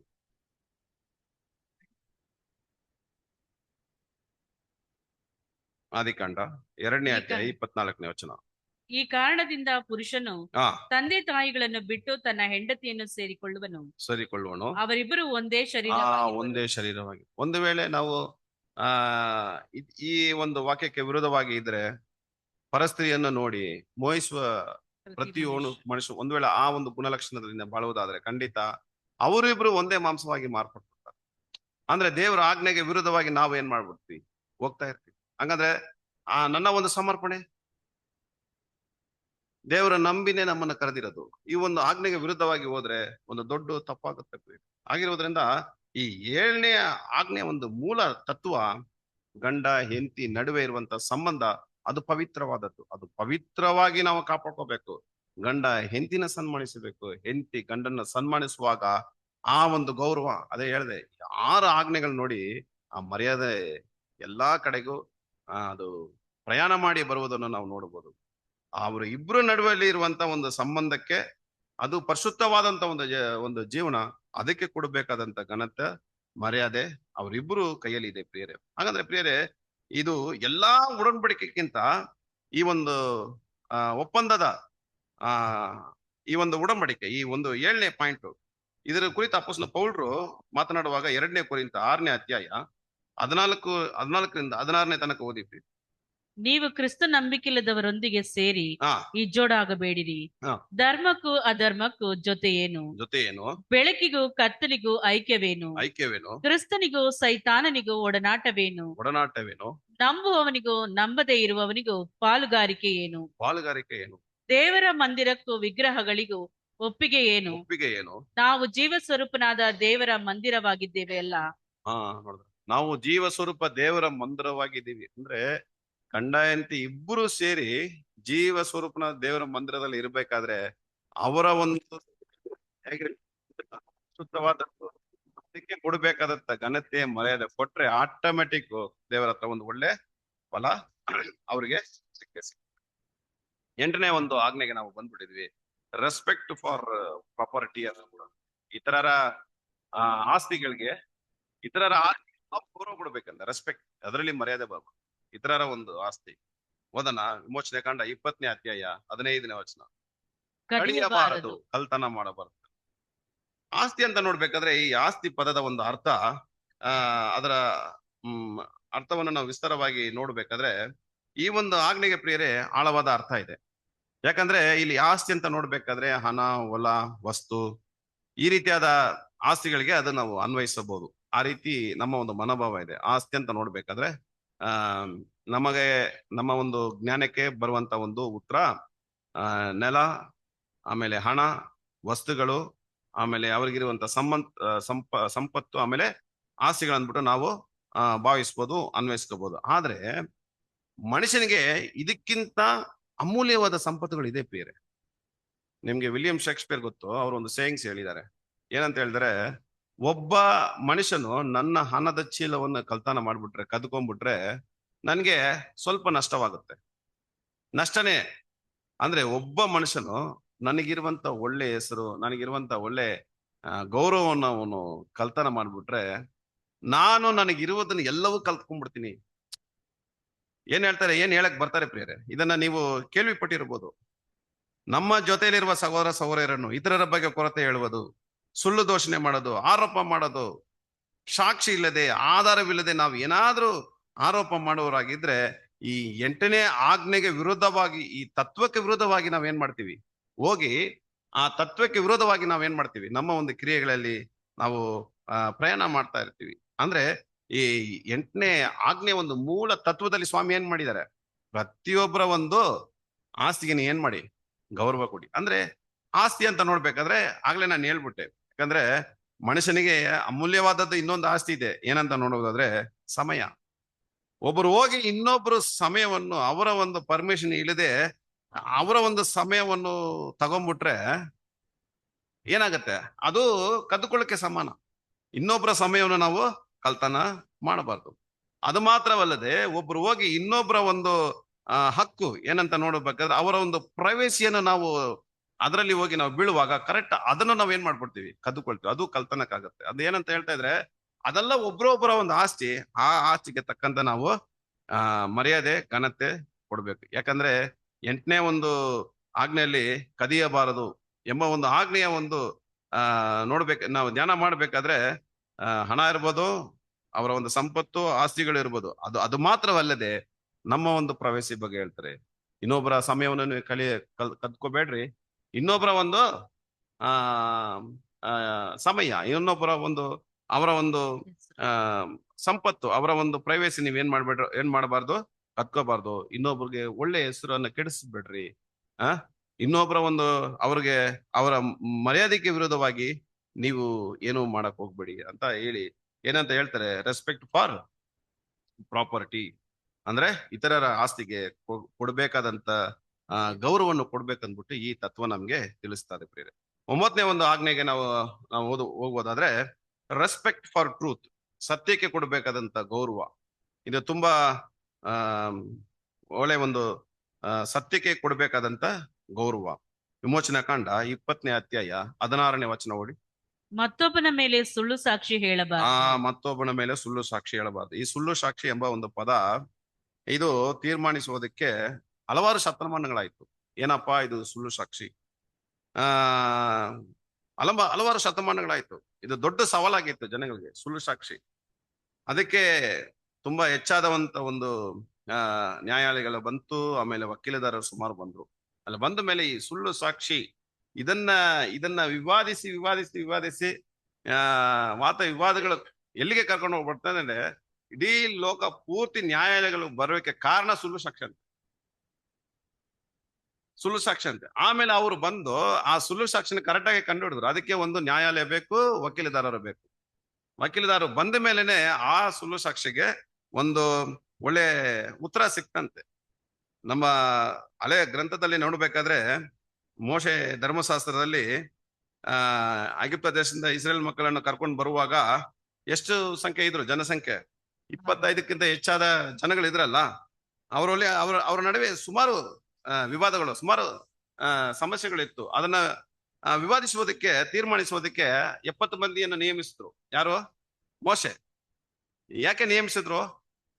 ನ್ಯಾಯ ವಿಚಾರಣೆ. ಅವರ ಪಕ್ಕದಲ್ಲಿ ಯಾರು ಸತ್ಯವಾಗಿದ್ದಾರೆ, ಸುಳ್ಳು ಸಾಕ್ಷಿ ಯಾರು ಮಾತನಾಡ್ತಾರೆ ಎಂದು ಕಂಡುಹಿಡಿಯುವುದಕ್ಕೆ ಎಷ್ಟು ಮಂದಿ ನೇಮಿಸಿದ್ರು? 70 ಮಂದಿ ನೇಮಿಸಿದ್ರು. ಅದೇ ರೀತಿ ಇವತ್ತು ಅಲ್ಲಿಂದ ಪ್ರಾರಂಭವಾಗಿ ಇಲ್ಲಿ ಗಂಟ ನೋಡ್ಬೇಕಾದ್ರೆ ಲೋಕದ ಕಟ್ಟಕಡೆಗೆ ಅದು ಹರಡಿರುವುದನ್ನು ನಾವು ನೋಡ್ಬೋದು. ಇದಕ್ಕೆ ಮೂಲ ಕಾರಣವಾಗಿದ್ದು ಧರ್ಮಶಾಸ್ತ್ರದಲ್ಲಿ. ಆದ್ರೆ ಆ ಜನಗಳ ಒಂದು ಆ ತರ್ಕ ಮಾಡ್ತಾರೆ, ಕೋರ್ಟಲ್ಲೆಲ್ಲ ತರ್ಕ ಮಾಡ್ತಾರೆ. ಅದು ಒಂದು ಮನುಷ್ಯನ ಒಂದು ಉದ್ದೇಶದಿಂದ ಮಾಡ್ತಾರೆ. ಅದಕ್ಕೂ ಆತ್ಮಿಕ ವಿಚಾರಕ್ಕೂ ಸಂಬಂಧ ಇಲ್ಲ. ಆದ್ರೆ ಈ ಕರುವಿಕೆಯಲ್ಲಿ ಬರಬೇಕಾದ್ರೆ ಈ 9ನೇ ಪಾಯಿಂಟ್ ಏನಂತ ಹೇಳ್ತದೆ, ರೆಸ್ಪೆಕ್ಟ್ ಫಾರ್ ಟ್ರೂತ್. ಅಂದ್ರೆ ಪ್ರಿಯರೇ, ಈ ಆತ್ಮಿಕ ಒಂದು ಜ್ಞಾನದಿಂದ ನಾವು ಪ್ರತಿಯೊಂದು ಸತ್ಯಕ್ಕೆ ತಕ್ಕ ಹಾಗೆ ನಾವು ನಡ್ಕೊಳ್ಳುವಾಗ ಏನೇ ಇರಲಿ ಸತ್ಯ ಬರಬೇಕು. ಅವಾಗ ಇದ್ರೆ ಈ ಒಂದು 9ನೇ ಆಜ್ಞೆ ಖಂಡಿತ ನಮ್ಗೆ ಒಂದು ಒಳ್ಳೆ ಆ ಉತ್ತರವನ್ನು ನೀಡುತ್ತೆ ಪ್ರಿಯರೇ. ಯಾಕಂದ್ರೆ ಈ ವಿಷಯದ ಬಗ್ಗೆ ಸತ್ಯವೇದದಲ್ಲಿ ಹಲವಾರು ಮುಖ್ಯ ತತ್ವಗಳು, ನೇರವಾದ ಅರ್ಥ ಇದೆ. ಅದರಲ್ಲಿ ಮೊದಲನೇದಾಗಿ ನೋಡ್ಬೇಕಾದ್ರೆ ನಾವು ಯಾವ್ದನ್ನು ಹುಡುಕಬೇಕಂತೆ, ಸತ್ಯವನ್ನು ಹುಡುಕಬೇಕು. ಸತ್ಯವನ್ನು ಹುಡುಕಿ ಸತ್ಯಕ್ಕೆ ಅನುಸಾರವಾಗಿನೇ ನಾವು ನಡಿಬೇಕು. ಯಾಕಂದ್ರೆ ಮತ್ತೇದಲ್ಲಿ ಸ್ವಾಮಿ ಹೇಳಿದಾರೆ ನೋಡಿ, ಮತ್ತೆ 18ನೇ ಅಧ್ಯಾಯ 15-17 ಓದಿ. ಇದಲ್ಲದೆ ನಿನ್ನ ಸಹೋದರನು ತಪ್ಪು ಮಾಡಿದರೆ ಹೇಳ್ತಾರೆ, ನಿನ್ನ ಸಹೋದರನು ತಪ್ಪು ಮಾಡಿದ್ರೆ ನೀನು ಹೋಗಿ ನೀನು ಅವನು ಇಬ್ಬರೇ ಇರುವಾಗ ಅವನ ತಪ್ಪನ್ನು ಅವನಿಗೆ ತಿಳಿಸು. ಅವನು ನಿನ್ನ ಮಾತನ್ನು ಕೇಳಿದರೆ ನಿನ್ನ ಸಹೋದರನನ್ನು ಸಂಪಾದಿಸಿಕೊಳ್ತೀವಿ. ಇಲ್ಲ ಅಂದ್ರೆ ಒಂದ್ರಲ್ಲಿ ಒಪ್ಲಿಲ್ಲ ಅಂದ್ರೆ ಜೊತೆಗೆ ಇಬ್ಬರನ್ನ ಕರ್ಕೊಂಡು ಹೋಗಿ ಮಾತನಾಡು. ಆದ್ರೂ ಒಪ್ಲಿಲ್ಲ ಅಂದ್ರೆ ಸಭೆ ಹಿರಿಯರ ಹತ್ರ ಕರ್ಕೊಂಡು ಹೋಗು. ಸಭೆ ಹಿರಿಯರು ಹೇಳಿ ಕೂಡ ಅವ್ನು ಒಪ್ಲಿಲ್ಲ ಅಂದ್ರೆ ಏನ್ ಹೇಳಕ್ ಹೇಳ್ತಾರೆ, ಭ್ರಷ್ಟರಂತೆ ಅನ್ಯನು, ಸಭೆಗೆ ಅನ್ಯನಾಗಿ ಮಾರ್ಪಡ್ತಾನೆ. ಅಜ್ಞಾನಿ ಅಂದ್ರೆ ಸತ್ಯವನ್ನಿಲ್ಲ, ಸತ್ಯ ಅವರಲ್ಲಿ ಇಲ್ಲ. ಅವರು ಸುಳ್ಳುಗಾರರಾಗಿ ಮಾರ್ಪಟ್ರು, ಅಪವಿತ್ರತೆ ಉಳ್ಳವರಾಗಿ ಅದು ಮಾರ್ಬಿಟ್ರು. ನೋಡಿ 9ನೇ ಒಂದು ಆಜ್ಞೆ ಎಷ್ಟು ಪ್ರಾಮುಖ್ಯವಾಗಿದೆ. ಯಾಕಂದ್ರೆ ಅನೇಕ ಬಾರಿ ವಾದ ವಿವಾದದ ಮೂಲಕ ತಮ್ಮ ಅಭಿಪ್ರಾಯಗಳನ್ನೇ ಸರಿ ಎಂದು ವಾದ ಮಾಡುವವರ ಮಧ್ಯದಲ್ಲಿ ಈ ನಿಜ ಸತ್ಯಕ್ಕಾಗಿ ಹೋರಾಡುವುದು ಬಹಳ ಕಷ್ಟ.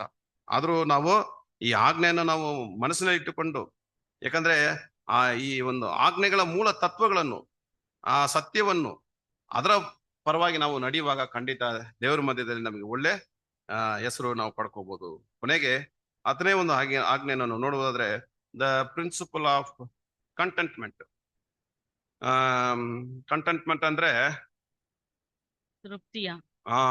ತೃಪ್ತಿ ಅಂತ ಹೇಳ್ತಾರೆ. ತೃಪ್ತಿ, ಕಂಟೆಂಟ್ಮೆಂಟ್ ಅಂದ್ರೆ ತೃಪ್ತಿ. ಇದು ತುಂಬಾ ಸುಲಭವಾದದ್ದು. ಅಂದ್ರೆ ಇದು ಬೇರೆ ರೀತಿಯಲ್ಲಿ ಹೇಳುವುದಾದ್ರೆ, ಇರುವುದರಲ್ಲಿ ನಾವು ತೃಪ್ತರಾಗಿರ್ಬೇಕು. ಈ 10ನೇ ಒಂದು ಆಜ್ಞೆ ಇರುವುದರಲ್ಲಿ ತೃಪ್ತರಾಗಿರ್ಬೇಕಂದ್ರೆ ವಿಮೋಚನಾ ಕಾಂಡ 20ನೇ ಅಧ್ಯಾಯ 17ನೇ ವಚನ ಓದಿ. ಮತ್ತೊಬ್ಬನ ಮನೆಯನ್ನು ಆಶಿಸಬಾರದು, ಮತ್ತೊಬ್ಬನ ಹೆಂಡತಿ, ಗಂಡಾಳು, ಹೆಣ್ಣಾಳು, ಎತ್ತು, ಕತ್ತೆ ಮುಂತಾದ ಯಾವುದನ್ನು ಆಶಿಸಬಾರದು. ಮತ್ತೊಬ್ಬನ ಮನೆ ಆಶಿಸಬಾರದು, ಮತ್ತೊಬ್ಬನ ಹೆಂಡತಿ, ಗಂಡಾಲು, ಹೆಣ್ಣಾಲು, ಎತ್ತು, ಕತ್ತೆ ಮುಂತಾದ ಯಾವುದನ್ನು ಆಶಿಸಬಾರದು. ಈ ಒಂದು ಕಡೆ ಒಂದು ಆಜ್ಞೆ ಉಳಿದ ಎಲ್ಲಾ ಆಜ್ಞೆಗಳಿಗಿಂತ ಸ್ವಲ್ಪ ವಿಭಿನ್ನವಾಗಿದೆ. ಯಾಕಂತ ಹೇಳಿದ್ರೆ ಇದು ಹೊರಗಿನ ಕೃತ್ಯ ಬಗ್ಗೆ ಮಾತನಾಡ್ತಾ ಇಲ್ಲ, ಇದು ಮನಸ್ಸಿನ ಆಲೋಚನೆಗಳ ಬಗ್ಗೆ ಮಾತನಾಡುತ್ತದೆ. ಯಾವುದು ಈ ಒಂದು 10ನೇ ಆಜ್ಞೆ ಅಂದ್ರೆ ಇತರರ ಆಸ್ತಿಯನ್ನು ಅಪೇಕ್ಷಿಸುವುದು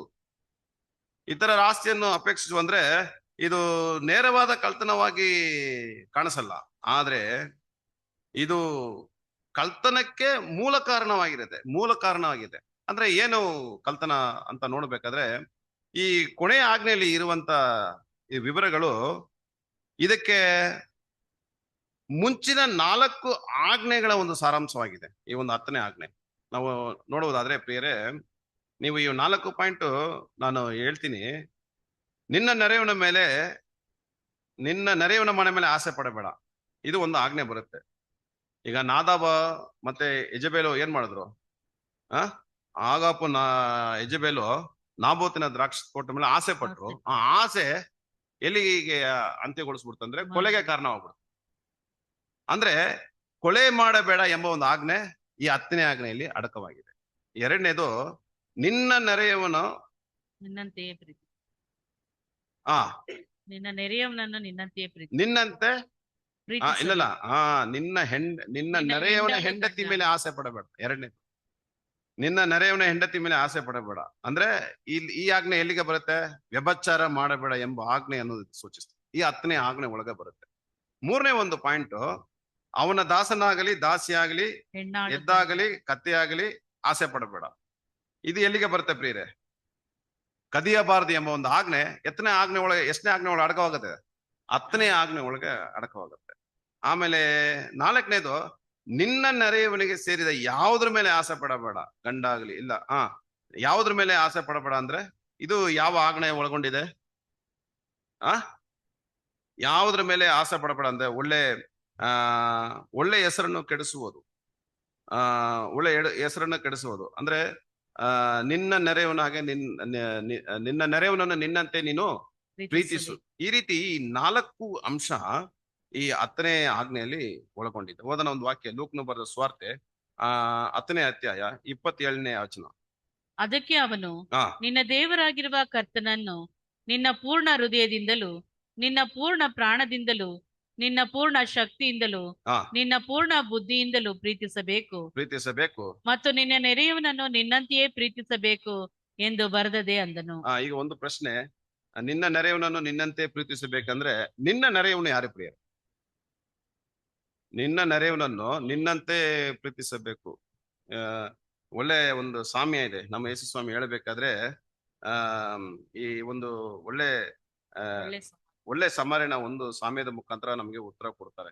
ಯಾಕಂದ್ರೆ ಈ ಒಳ್ಳೆ ಸಮಾರ್ಯ ಯಾರು? ಅವರೇ ನಿನ್ನ ನೆರೆಯವನು. ಈ ಒಳ್ಳೆ ಸಮಾರ್ಯ ಯಾರಂತ? ನಮ್ಮ ಹತ್ರ ವಾಸ ಮಾಡುವಂತ ನಮ್ಮ ಸಹೋದರ ಸಹೋದರಿಯರೇ ಯಾರಾಗಿದ್ದಾರೆ? ನಿನ್ನ ನೆರೆಯವನು. ಕರೆಕ್ಟಾಗಿ ಬರುತ್ತೆ ಅರ್ಥ. ನಮ್ಮ ಜೊತೆಗೆ ವಾಸ ಮಾಡುವ ನಮ್ಮ ಸಹೋದರ ಸಹೋದರಿಯರು ಯಾರಾಗ್ತಾರೆ ನಮ್ಗೆ? ನಿನ್ನನ್ನು ಹೇಗೆ ಪ್ರೀತಿಸ್ತೀಯೋ ಅದೇ ರೀತಿ ನಿನ್ನ ನೆರೆಯವನನ್ನು ಪ್ರೀತಿಸು ಎಂಬ ಒಂದು ಅರ್ಥ ಇಲ್ಲಿ ಕೊಡುತ್ತಾ ಅಂತ ನೋಡ್ಬೇಕಾದ್ರೆ ಇಲ್ಲ ಪ್ರಿಯ, ಅದು ಅರ್ಥ ಕೊಡುವುದಿಲ್ಲ.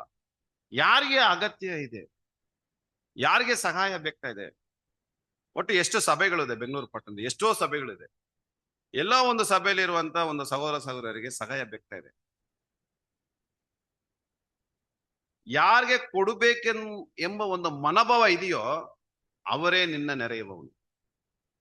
ಅರ್ಥ ಆಯ್ತಾ? ಎಲ್ಲಿದ್ರು ಕೂಡ ಅವರೇ ಗುಡ್ ಸಮಾರಿಟನ್ ಆಗಿ ಮಾರ್ಪಡ್ತಾರೆ. ಈ ರೀತಿಯಾಗಿ ಒಳ್ಳೆ ಸಮಾರ್ಯನ್ ಯಾರಂದ್ರೆ ಯೇಸು ಕ್ರಿಸ್ತು. ಅವ್ರಿಗೆ ಏನೂ ಗೌರವ ಘನತೆ ಯಾವುದು ಸಿಕ್ಕಿಲ್ಲ. ಅದೇ ರೀತಿ ಸಹಾಯ ಮಾಡಬೇಕು ಎಂಬ ಮನಸ್ಸುಳ್ಳುವ ಸಹೋದರ ಸಹೋದರಿಯರು ಕೂಡ ಸಭೆಯಲ್ಲಿ ಕೂಡ ಯಾವ ಹೆಸರು ಒಳ್ಳೆ ಹೆಸರು ಸಿಗಲ್ಲ. ಅವರು ಎದುರು ನೋಡುದಿಲ್ಲ. ಮನುಷ್ಯ ಹೃದಯನ ಮುಖವನ್ನು ನೋಡ್ತಾನೆ, ದೇವರು ಹೃದಯವನ್ನು ನೋಡ್ತಾರೆ. ಅದಕ್ಕೆ ತಕ್ಕಂತ ಫಲ ಕೊಟ್ಬಿಡ್ತಾರೆ ಅಂದ್ಬಿಟ್ಟು ಅವ್ರು ಏನ್ ಮಾಡ್ತಾರೆ? ಅವರು ಗುಡ್ ಸಮಾರಿಟನ್ ಆಗಿ ಮಾರ್ಪಡ್ತಾರೆ. ನಾವು ಅಷ್ಟೇ ಪ್ರಿಯರೇ, ಈ 10 ಆಜ್ಞೆಗಳನ್ನು ನಾವು ಧ್ಯಾನ ಮಾಡಬೇಕಾದ್ರೆ ಮೊದಲ 4 ಆಜ್ಞೆ ದೇವರನ್ನು ಸನ್ಮಾನಿಸುವ, ದೇವರಿಗೆ ಕೊಡ್ಬೇಕಂತ ಘನತೆ ಮರ್ಯಾದೆ, ನಮಗೂ ದೇವರಿಗಿರುವಂತ ಸಂಬಂಧ. ಉಳಿದಿರುವಂತ 6 ಆಜ್ಞೆಗಳು ನೋಡ್ಬೇಕಾದ್ರೆ ನಮ್ಮ ಜೊತೆಲಿರುವ ಸಹೋದರರೊಂದಿಗೆ ನಾವು ಕೊಡ್ಬೇಕಾದಂತ ಘನತೆ ಮರ್ಯಾದೆ, ಅವರೊಂದಿಗೆ ನಾವು ಹೇಗೆ ನಾವು ನಡ್ಕೋತೀವಿ. ಸೊ ಈ ರೀತಿ ಇದ್ರ ಪ್ರಕಾರ ಮಾತನಾಡುತ್ತದೆ. ಸೊ ಆಗಿರೋದ್ರಿಂದ ಈ ಒಂದು 10 ಆಜ್ಞೆಗಳಿದಲ್ಲ, ಈ ಒಂದು 10 ಆಜ್ಞೆಗಳು ನೋಡಿ, ಇದರಲ್ಲಿ ಒಂದು ವಿಶೇಷವಾದಂತ ಒಂದು ವಿಷಯ ಇದೆ ಇದರಲ್ಲಿ. ಏನಂತ ನೋಡೋದಾದ್ರೆ, ಈ ಮೊದಲ 4 ಆಜ್ಞೆಗಳು ಇದೆಲ್ಲ, ಇದು ಯಾರಿಗೆ?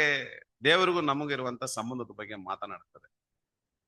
ನಾವು ದೇವರಿಗೆ ಕೊಡ್ಬೇಕಂತ ಎಲ್ಲಾ ವಿಧವಾದ ಘನತೆ ಮರ್ಯಾದೆ ಎಲ್ಲ ಕೊಡ್ಬೇಕು ಅಲ್ವೇ? ಉಳಿದ 6 ಆಜ್ಞೆ ಇದಲ್ಲ, ಈ 6 ಆಜ್ಞೆ ಸನ್ಮಾನಿಸಬೇಕು ತಂದೆ ತಾಯಿಗಳಿಗೆ, ಮತ್ತೆ ಗೌರವವನ್ನು ಕೊಡಬೇಕು. ಮಕ್ಕಳು ಕೊಡ್ಬೇಕಂದ್ರೆ ಯಾರ ಜವಾಬ್ದಾರಿ ಆಗತ್ತೆ? ಈಗ ಇಲ್ಲಿ ಎಷ್ಟು ಮರ್ಯಾದೆ ಬಂತು, ಅದೇ ರೀತಿ ಉಳಿದಿರುವಂತ ಈ 6 ಆಜ್ಞೆಗಳಿಗೂ ಆ ಒಂದು ರೆಸ್ಪೆಕ್ಟ್ ಹೋಗ್ಬೇಕು. ಈ 2 ಆಜ್ಞೆಗಳನ್ನು, ಈ ಮೊದಲು 4, ಉಳಿದಿರುವಂತ ಇಲ್ಲೊಂದು 5 ಆಜ್ಞೆಗಳನ್ನು ಮಧ್ಯದಲ್ಲಿರುವಂತ ಈ 5ನೇ ಆಜ್ಞೆಯನ್ನೇ ಏನ್ ಮಾಡುತ್ತೆ? ಸಂಪರ್ಕಿಸುತ್ತೆ. ಒಂದು ದೊಡ್ಡ ಬ್ರಿಡ್ಜ್ ಆಗಿ ಏನಾಗುತ್ತೆ ಅಂತ ನೋಡ್ಬೇಕಾದ್ರೆ ಈ 10 ಆಜ್ಞೆಗಳನ್ನು ಜೋಡಣೆಯಾಗಿ ಸೇರಿಸುವ ಒಂದು 5ನೇ ಆಜ್ಞೆ ಕರೆಕ್ಟ್ ಆಗಿ ದೇವ್ರು ಏನ್ ಮಾಡಿದ್ದಾರೆ?